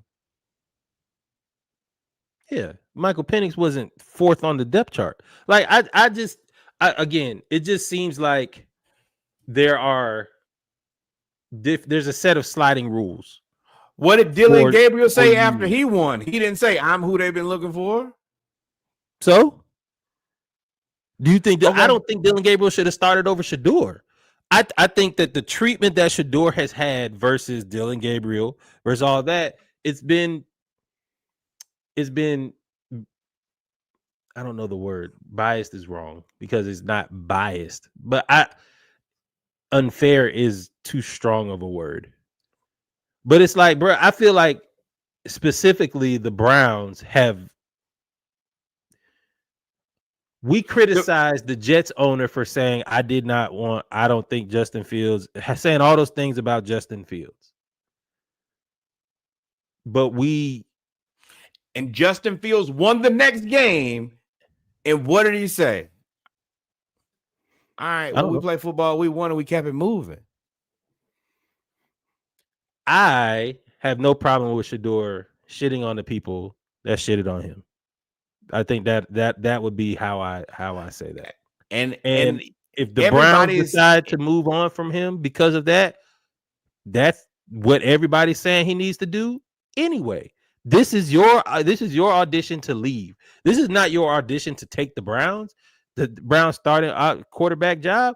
No, as everybody knows, they've invested an insane amount of money into Freaky D. So if they're gonna do all of that, then you know that they're gonna get rid of you next year. They don't want you, or they're gonna get rid of Kevin Stefanski and you. They're not gonna do all of that. So this is your opportunity to get out of Cleveland. My only thing with this is we didn't just come from the draft, but during the draft, the things that he said, people didn't like. You can like that or not like that, but it was a sticking point, which people clearly said when he came in and said, "Get you or me." They didn't like that. For you to now, who didn't like it? The teams that continuously passed over him. They needed a quarterback like the Giants. No, the Giants found their quarterback. No, they needed a quarterback, right? Correct. And they passed over him, right? They didn't want him. Right. So, and the Giants are where? The Giants. Who needed the Jets, right? So my point is, if that's gonna keep you from cool, y'all can suck too. Y'all can be over there and y'all can be trash too. Jackson Dart got 4 concussions in 6 weeks. Cool. Brian Daboll was out of a job. Cool. Yeah. You can do all of those things. If y'all gonna try to lean on that, you can't. Nobody can explain the Dylan Gabriel pick. Nobody can explain that. Not at all. Tyler Scholes. I 100% can explain the Dylan Gabriel pick. No, I think that nobody had Dylan Gabriel more than a 5th round pick at the highest, and then to take him in the 3rd is yes, because so do you think that there is a media circus that comes with Shadur? Yeah. Do you think the football coaches want a media circus? I think they could tolerate it if they win. I asked you a very simple question. Yes, I think they could tolerate it if they win. You think that football coaches want a media circus? Do they want it? No. Do they tolerate it? Yes. Okay. Do you think you want a media circus for a guy that is not your long-term plan? Just a fair question. You just said they're signed up with Deshaun Watson for the foreseeable future. Good, bad, or indifferent. Yes. Yeah. So why would I invite in my right mind at a job that I'm barely holding on to a media circus when this guy there's no mathematical way for him to be our future? All this does is bring what are you talking about? You can say the same thing minus the media circus with Dylan Gabriel. Why would I pass over a person who I think is better to get Dylan Gabriel? And I'm holding on my job by a thread. And Dylan Gabriel is clearly not good. So all of the things that you're saying about Shadur not being, you can say the same thing about Dylan Gabriel. If I think that Dylan Gabriel and Shadur Sanders are about the same, or I'll even acquiesce this. If I think that Shadur Sanders is, I want to be fair here. I don't think that anybody believes that Shadur Sanders is way better than Dylan Gabriel. I don't think Dylan. If Shadur Sanders, I think he's 2 to 3 rounds better than Dylan Gabriel. Okay, so do you so how much better, and I don't know if we can even quantify this, how much better do you think that Dylan Gabriel is than Shadur? I don't. Excuse me. How much better do you think that, how many games do you think? I guess that's the closest way I can quantify it. You take if you and this is once again just hypothetical. If you were to say you start the season with Shadur, you start the season with Dylan Gabriel, let them play all the games, what record do you think you get with Shadur? He probably gets you. Probably get you a couple more wins. I will have to say I have to go back and watch all the Cleveland games in depth. But from what I've seen, Dylan Gabriel has deficiencies that Shadur does not have. Fair enough. That's okay. So what I'm saying is, high side, how many games do you think that you win with Shadur? 6. And you think that Dylan Gabriel, he won how many games? Two. So you would assume he probably win 5 at least, right? No, I don't know. What I've seen, if Dylan Gabriel got ass, bro. The only way I could quantify it that I told you before was that Dylan Gabriel to me had a 6th or 7th round grade. Okay. Shadur had a 3rd round grade. Even though he tried to talk, more than likely you saw him go to 3rd round. I think that's pretty accurate. Okay. Dylan Gabriel for the season, 937 yards, 7 touchdowns, 2 interceptions. That's in 1, 2, 3, 4, 5, 6, 7, 8 games. So you like to try to hide behind stats a lot. No. And then provide context on other things. Go ahead.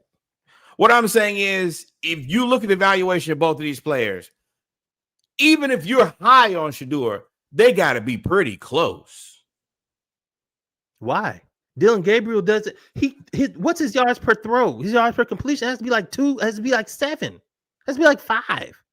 5. I think he averaged 5 for like 2 games. Dylan Gabriel can't throw the ball down the field. He can't see. That's why Stefanski only throws screens. He even overthrows screens. Like, that's what I'm saying when you hide behind stats. Like, if you watch Dylan Gabriel play and watch how Shadur played, just from what we've seen, it's like Zach Robinson and how he was calling the offense for Penix versus Kirk Cousins. Kirk Cousins, he's throwing the ball down the field for whatever reason. Penix, he didn't. For whatever reason, they don't throw the ball down the field with Dylan Gabriel. That has been the knock all year. Okay. So, I mean, this is the good thing is they made Shadur the starting quarterback. I think that unless barring injury, we'll get to see him play for the rest of the season. So he'll end up with probably about No. He's named the starting quarterback, and Dylan Gabriel's out of concussion. Yes. But what I'm saying is, he is the starting quarterback, and Dylan Gabriel is no longer in concussion protocol. The reason that Shadur is starting is because he's chosen him to start as the quarterback. Mm-hmm. So he's not in. I didn't know it wasn't in concussion protocol. Completely out. That's the reason everything came up today of him being named the starter. I would assume that they named him the starter to continue starting. I don't think that they're going to start different quarterbacks every game. I don't know what the Cleveland Browns are going to do because they don't make good decisions. But I also know that if the Browns are deciding, hey, we should start this guy, and they have a history of making really bad decisions, I think that this might be another one. But we're going to get to see it. But it should be interesting to watch. It'll be fun for sure. I don't think it's going to be fun. It'll be fun. It's fun just because I saw the team and how they reacted to even the fact that just to one pass. Now they will still have to lean on the defense. I mean, 10 sacks is 10 sacks. 10 sacks is crazy. 10 sacks is crazy. Myles Garrett is about to break the sack record with like 5 games to go. Matt, he's out sacking teams. Yeah. He's at 7 in 2 games. He also gonna have some accountability too, because I keep calling him Mike Trout. You have all these wonderful seasons, and you're not competing for anything. You're just doing this. Accountability. The accountability. He's Melo. That's what Melo did. Melo should have went to Chicago with Derrick Rose. You decided to take the money and stay in a failing ship of New York Knicks. Cleveland, he should have gone literally anywhere else. Any contender would have traded the world for him. I agree. And he didn't, and now you stay. It is what it is. Get your sack record. You're going to get that. You're going to Joe Thomas this way out. You're going to start every game. You're going to get your sack record, and you're going to end up going to the Hall of Fame for playing for a terrible franchise. That's why Joe Thomas is in the NFL Hall of Fame, to let y'all know. The Cleveland Browns were so bad that they were like, damn, he actually stayed there the whole season. Hall of Fame, that man. And he was good. Joe Thomas was elite. And he don't let me shade that he's not elite. Yeah. But they are basically the Lions. They're the same thing that happened with Barry Sanders. Same thing happened with Calvin Johnson, where it's like, just wasted all your time. But I don't think that this Browns thing is going to be fun, and I think it's going to be miserable for everybody. That's the reason I would just rather, hey, Shadur, get away from this place. And to me, that's why this is his way to get away. If he didn't play, what would you? Why, with everything you just said about media circus and all of these things, if he didn't play, what other option would he have? Who would take a flyer on Shadur as a backup quarterback with all this media circus with no tape? He would have gotten another chance. Hey, come in here and compete. You probably still be a backup, but I think that. But just said that. You just said your point was that Shadur does not come. I don't have the same valuation on Shadur. How is he going to be able to get to another team and get out of Cleveland with no tape? Okay, so let me clarify some things. I don't think that Shadur Sanders is a legitimate starting quarterback on a team that's trying to do anything. I think that he probably is just a solid backup. And him going to a team and trying to play is not going to be great. So I think that, best thing he could have done is been a backup for another season. For Cleveland. But no, escape Cleveland, then go somewhere else and really learn. Because they're going to let you try out, and he's a good enough quarterback to be a backup. It's not like this guy doesn't belong on the roster. I just don't think that he's a starter on a good team. Okay. You don't believe he's a starter. That's fine. I won't argue that. I don't really know if he is. But I will say, with everything that happened in the draft, all the teams passed on him. All them teams needed backup quarterbacks. All them teams needed quarterbacks. He then goes to the Browns and can't beat out Dylan Gabriel and Joe Flacco, right? Sure. You assume, right? Correct. So if I'm a team and I know that Shadur comes with a circus and he has no tape and he can't beat out Dylan Gabriel and Joe Flacco, according to Kevin Stefanski and the Browns, why would I give him an opportunity? Oh, you call him and work him out. Same thing that happened with Trey Lance. You don't have no good tape with Trey Lance. Trey Lance didn't come with the media circus that you said. Yes, he came with being traded for 3 picks and then them moving on from him. That's not a media circus. That's okay. Agree to disagree. I think that Trey Lance surely comes with his own set of baggage. And I think that if they gave Trey Lance a shot, I think that most teams would at least say, hey, man, let's work him out. He's not that. I think he's that good. He's workout good. I don't think he's like, oh, no one call him good. I mean, no one called him. Well, I think that's also how he handled things and his consistency in not handling things in a certain manner and be like, I probably don't want to deal with it. So if that also happens, let's address people not handling things right, since we're talking about the Browns and the Raiders. As you can see there, the Raiders were creamed by the Cleveland Browns. Wow. Sure. Fair. With that being said, after the game, they asked Pete Carroll about how he felt and how, he was addressing his team and how they were going to get up to continue the season after this demoralizing loss to the Cleveland Browns. And Pete Carroll, out of his bird brain mind, said something good's about to happen. I don't know the last time I looked at somebody and said, oh, you are not lucid. You're not here at all. You're not. I don't know where you are and what you're believing, but you're delusional. Pete Carroll, there's nothing good happening in Las Vegas other than them getting you and your family the hell out of there, bro.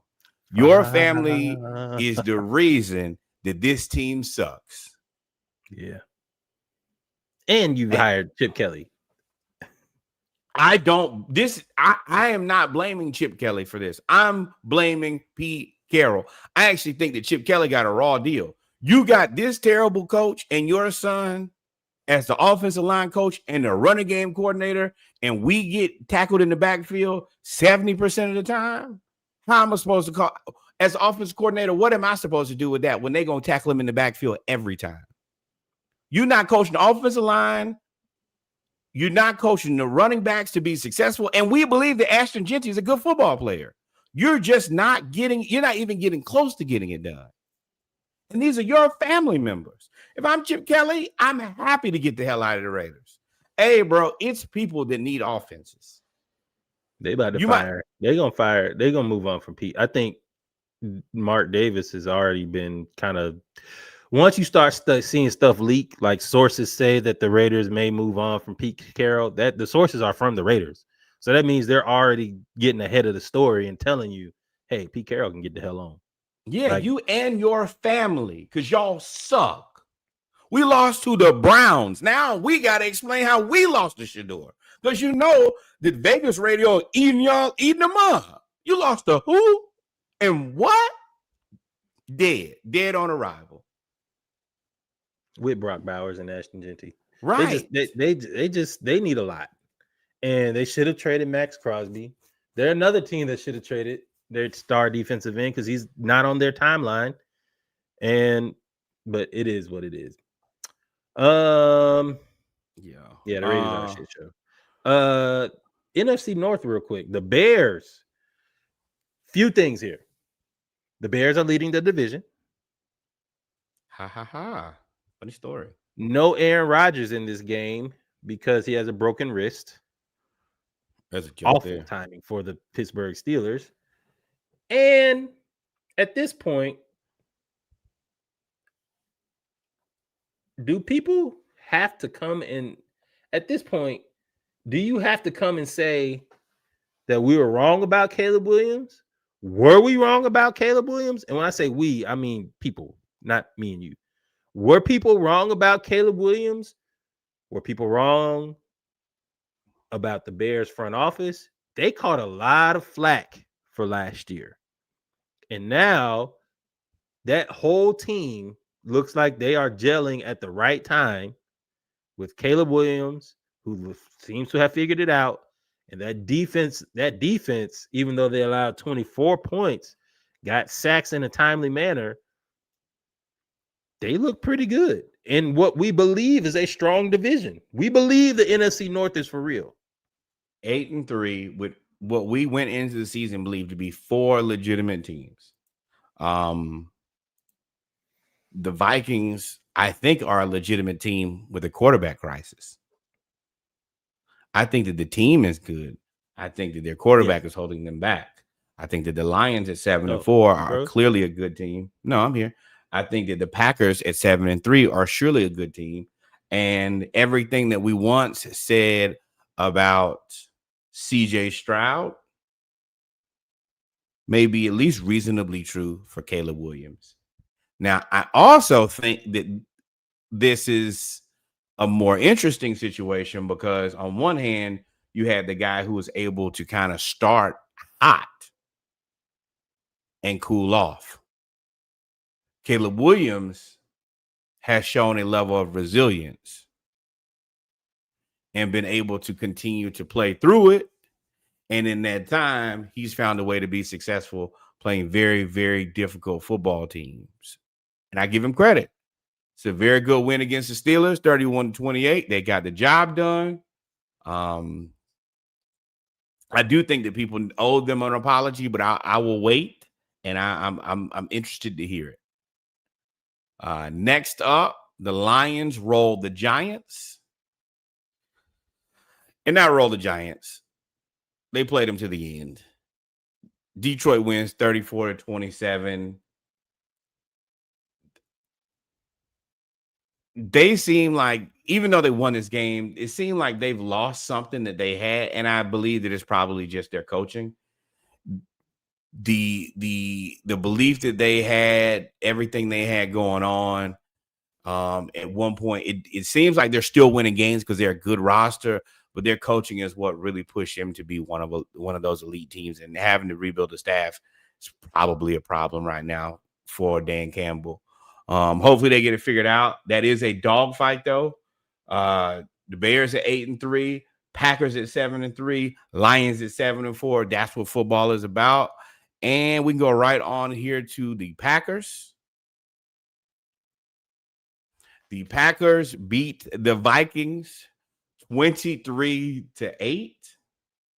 I think that the Vikings are in a world of trouble. I think that the Vikings have been in a world of trouble for a very long time now. If y'all remember, I started the season saying that I didn't trust J.J. McCarthy. I really believed that they should have kept Sam Darnold and at least extended him and then trying to work out a contract long term, because I think it would have been the best for them. And they didn't. They let Sam Darnold go to Seattle, who's been playing fantastic and continue to win and be a problem in the NFC West. And J.J. McCarthy looks unplayable. Justin Jefferson is averaging the fewest yards per game that he's ever averaged. And he doesn't look happy playing football. This is a problem. You have a guy who at this point is, I would consider I'm not going to say at the apex of his career, but he's getting there. And in this time, he is not getting a quarterback to play effective with him. Keeps him out of his rhythm. He's keeping him out of his numbers, which keeps him away from his money.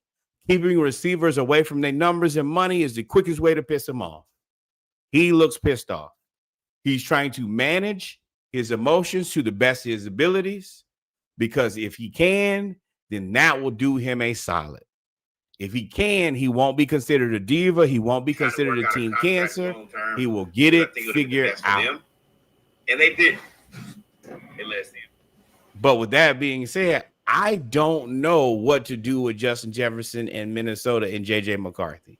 Now that Reggie is back, you can tell me what you would do if you were the GM and head coach of the Minnesota Vikings.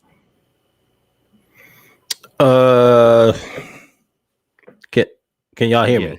Yes. Okay. Sorry, I don't know what happened. The whole internet went down on the streak, apparently. Damn, I must have missed the Lions, Giants. Giants are good. Jahmyr Gibbs is that guy. Shout out to Jameis. GOAT. I would have Jameis on my team forever. Jameis is the answer to a lot of these teams. Jameis was the right answer in Cleveland, and they let him go. Yep. If you play Jameis for a year, he's going to throw you enough touchdowns for Jerry Jeudy to look like a world beater. Everybody's happy. He's going to throw a ton of interceptions. You can still blame it on Jameis, and everybody's happy. And he'll take the blame. Too. Speaking of Minnesota, he looked good in Minnesota too. J.J. McCarthy was just never good at throwing the ball. We knew this.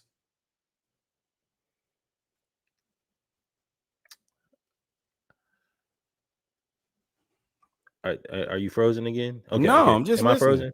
Okay, no. Okay. J.J. McCarthy, they try to build players up like him. We told y'all in college, Michigan came from a double tight end, run the ball, Jim Harbaugh pro-style offense. Jim Harbaugh played pro-style offense in the 90s. To then bring him here because y'all said he had a strong arm. And I was like, bruh, we've seen J.J. McCarthy now for 3 years. We've seen him not be great. But y'all told us that he was great. You had Kirk Cousins, who got everybody paid. When it comes to wide receivers, what's the one thing you got to do? Get them paid. Kirk Cousins got Jordan Jefferson paid. He had Jordan Addison looking good. Hell, he had TJ. Is it TJ Hawkinson who got traded? Yep. Yeah, Hawkinson get a job. He had them playing well. And then you went to Sam Darnold, who had them playing even better. Let him go. Or just as good. And you still went with J.J. McCarthy. And at that point, want me, then don't talk to me. J.J. McCarthy hasn't shown anything. I think he threw one touchdown and then he got hurt. And y'all was like, oh, that's what we need to see. At least Michael Penix showed flashes. But I mean, like JJ McCarthy, y'all gonna have to do something because I you can. don't care It's you or about me. Jay. It's I JJ or don't JJ's. care. Which one you gonna pick? I don't care about Mr. Trubisky. We knew he sucked on day one. Y'all are the people who said, "Oh, we smarter than everybody else." Now, see, this is a place where I think, hey, Shadur, get over here. Stick around. You can do enough with these two guys. You'll be all right. Way better situation than Cleveland. But if I'm Justin Jefferson, it's all cool with Shadur, but I'm not looking for that guy either. I'm not looking for any guy that you can probably provide me outside of maybe a return of Kirk Cousins, who I still would not really be interested in. I'm in my prime. I want to be paired with a guy who is, he ain't gotta be in his prime, but he gotta be a real QB. You can't give me these scams and expect me to make that happen. I can't do it with a scam. And now JJ McCarthy is questionable. Carson Wentz, of course, already on IR. And then they have Max Brosmer. It's a man I've never heard of. Yeah, number 12, right? He has 42 yards for the season. If I'm Justin Jefferson, I'm probably trying to go. You don't want to go to a rebuilding, but I mean, you're in a rebuilding mode. You're in rebuilding right now. Denver. Send me to Denver. I would love to go to Denver. Denver, Houston, the Colts, Patriots.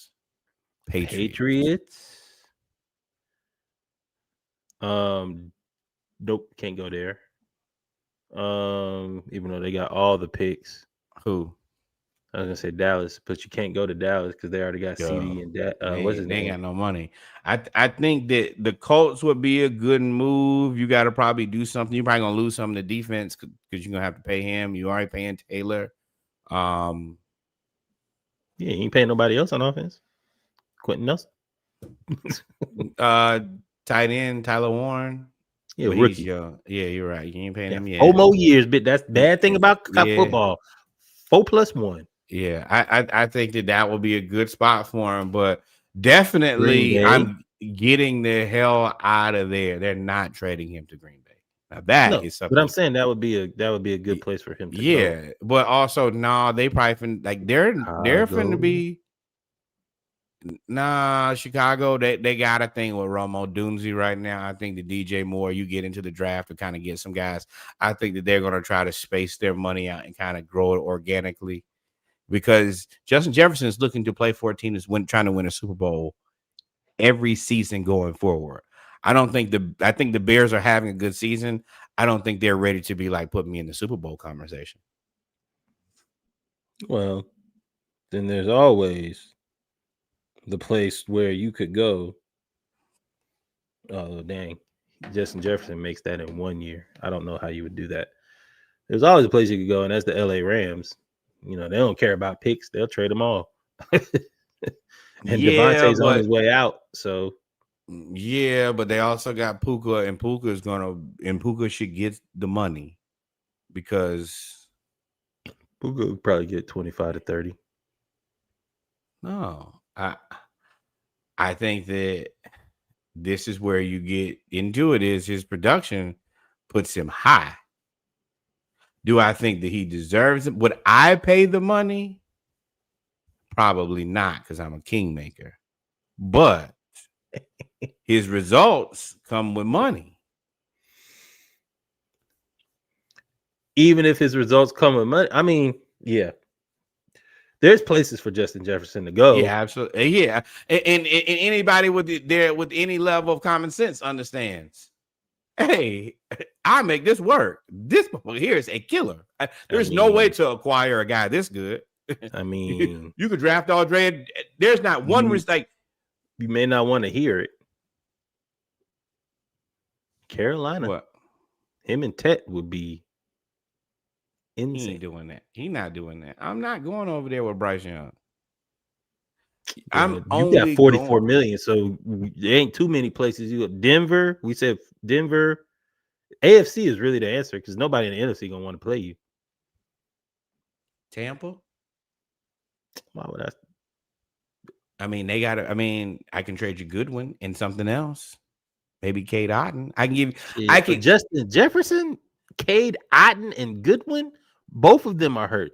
I want Emeka Egbuka. That's to even pick up the conversation.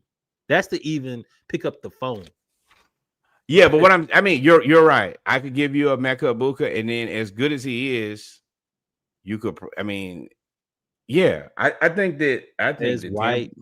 I need draft picks. I need nobody else you got on offense. I could you know what? I need Emeka Egbuka and Tristan Wirfs. That'll have the conversation. I don't know if you're gonna get Wirfs. Wirfs is a big haul. I mean, the number one wide receiver. I understand that, but I also understand that I know that you're in a place of need. Like, this guy isn't happy. I'm not giving you the deal to walk away from if I know he's not happy. I'm negotiating from a place of power. I throw you a low ball. I mean, Tampa's honestly pretty good. I throw you a low ball answer, take it or leave it. But I feel like, and then I'll just swindle Cincinnati. Give me T. Higgins and all of your terrible draft picks, and you guys can be LSU 2.0. Tennessee. I mean, not Tennessee, Lord. Tennessee, but he ain't Cincinnati. Nah, they Justin Jefferson only makes their problem larger. He's more expensive than T. Higgins. Yeah. And there's not many places he can go with that contract. Denver. I'm telling you, Denver is the answer. Give me Sean Payton. Give me Bo Nix. Yeah, because Bo Nix is on the rookie contract. Right. Yeah. I'll give you all of the receivers. Correct. Pick them. You don't even have to tell me. Just pick them, and I'll send them over. You got to give them defense, though, but they're gonna lose their defense corner. But yeah, go ahead. The Chiefs come back after being down, I think 10 to the Colts and winning in overtime. The Chiefs are literally playing for their lives at this point every week. And they got it done, but they're like a 55% chance of making the playoffs right now. It's wild how far the Chiefs has fallen. I think that Mahomes got to be better. I have to say that. We've given him a ton of credit because he's played really well for a really long time, but bro, you got to be good again too. That's a part of this. I don't know if he's hurt or whatever it is. I'm probably shooting him some bail. He's missing a lot of all them deep passes that he was making because them dudes be open on the deep passes. Now he can only throw the ball to Rashee Rice and Travis Kelce over the middle. Nobody else can catch the ball over the middle that he trusts. And then they send everybody else on verticals. They need to get now. They did just sign Dameon Pierce, who I think is going to revitalize that run game. And that's another part of them is ever since Jerick has been gone, his team ain't been the same. He really unlocked a lot of doors for them that made them multifaceted. And after that, Pacheco ain't really been the same. Clyde had whatever he had going on. He ain't been the same.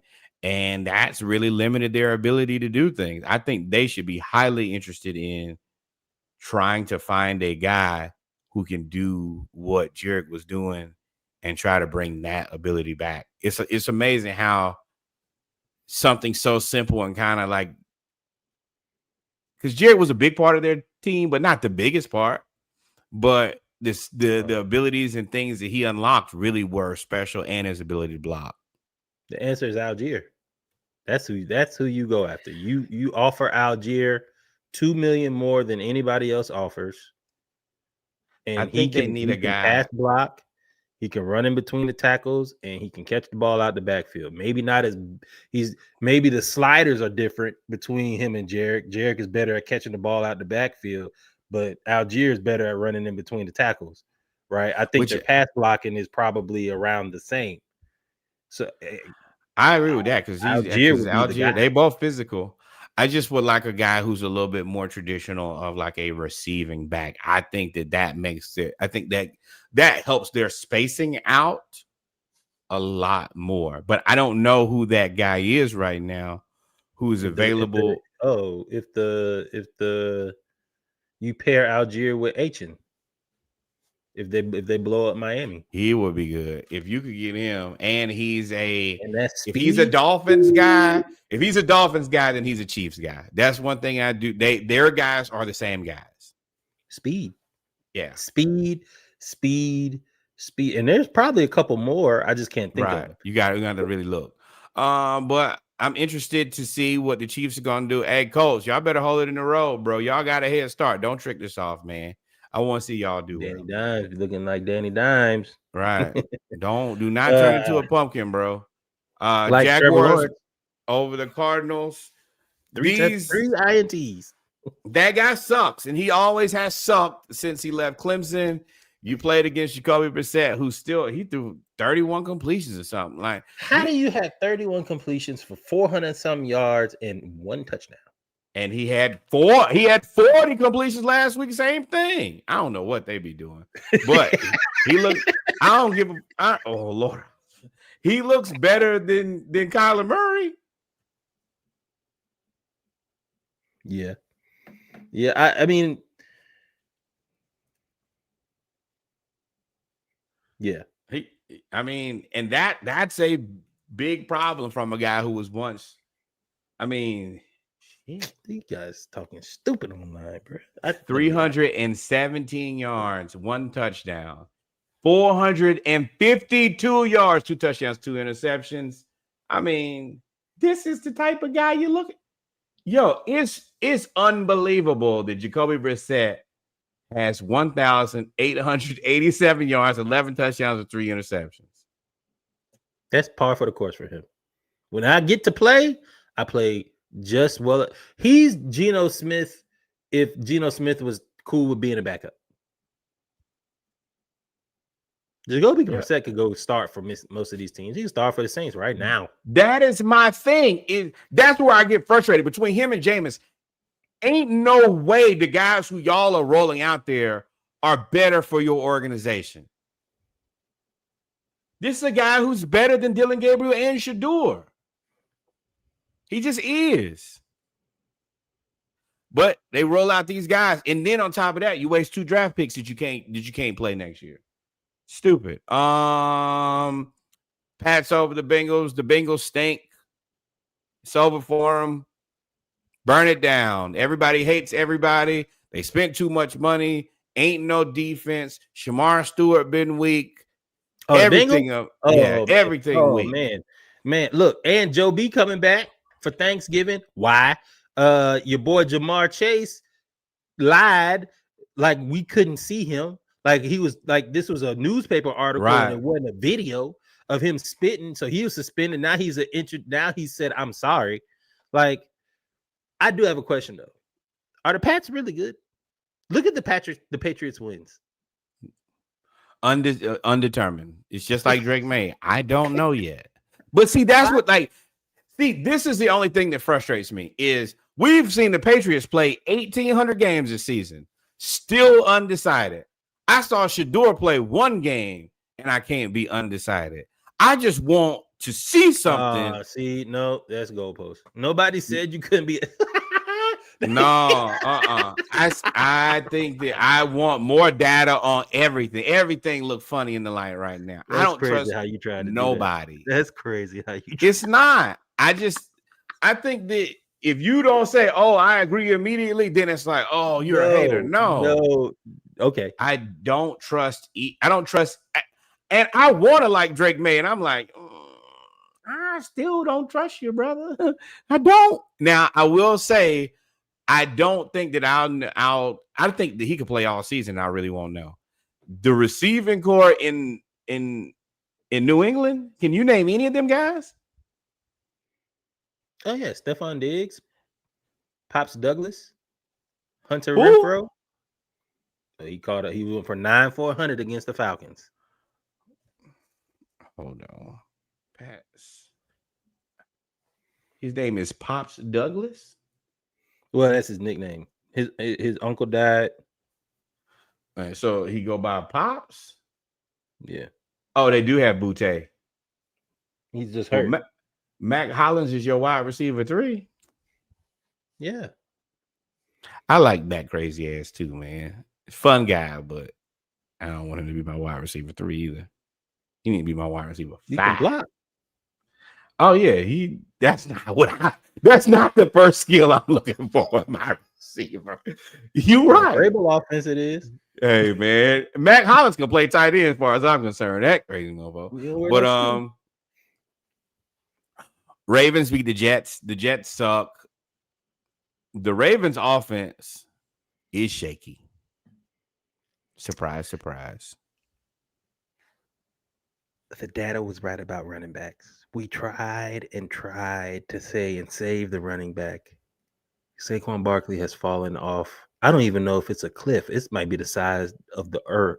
The flat earth is what he's falling off of. And Derrick Henry looks like he's right behind him. Like they can't get their short yardage. I actually listened to Josh and I went back and looked at they are awful on short yardage with Lamar and Lamar's been hurt with Derrick Henry.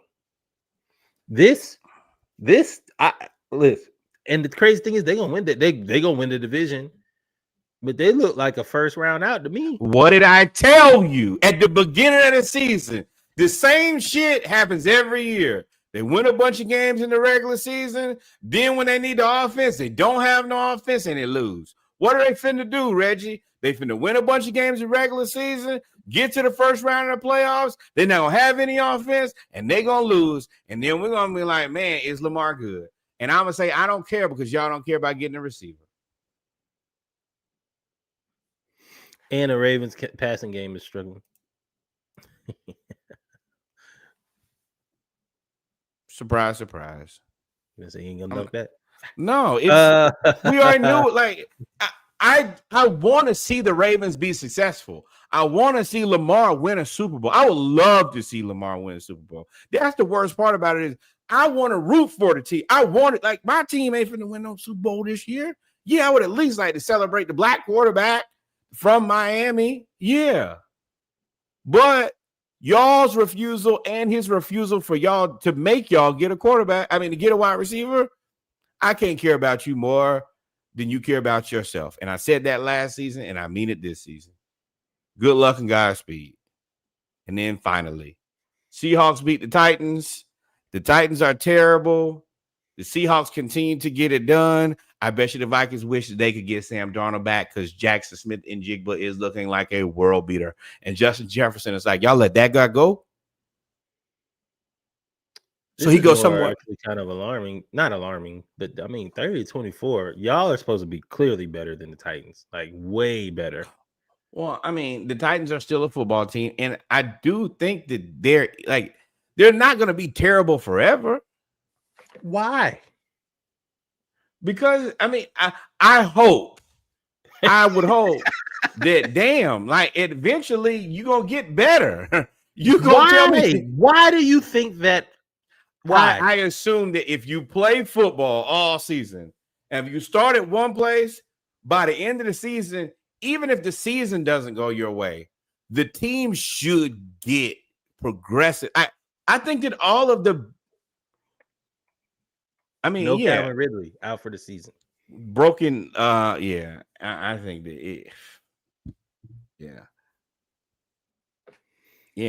that they're Almanor, DK, who I like, Van Jefferson. This is just a whole lot of nothing.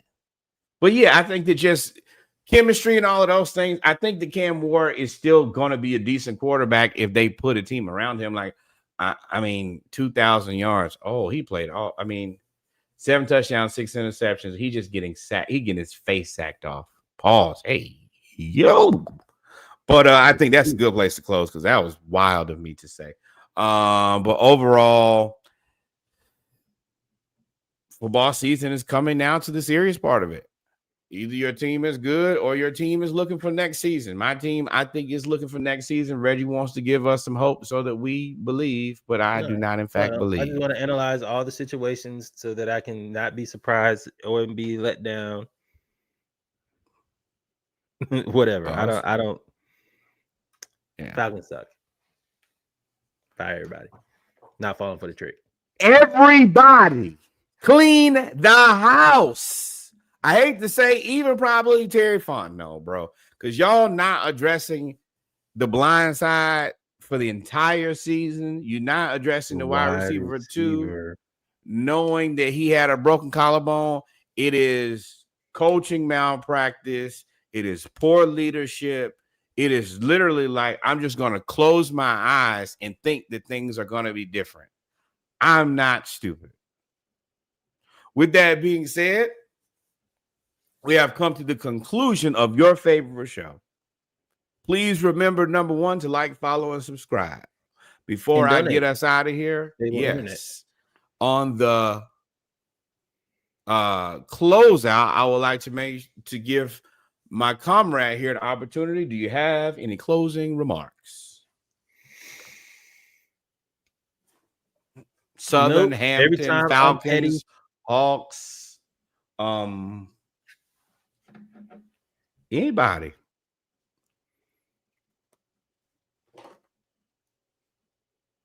No. I had to think about it for a second. I had some notes here. Southern, I'm looking to see what they do against Bayou Classic.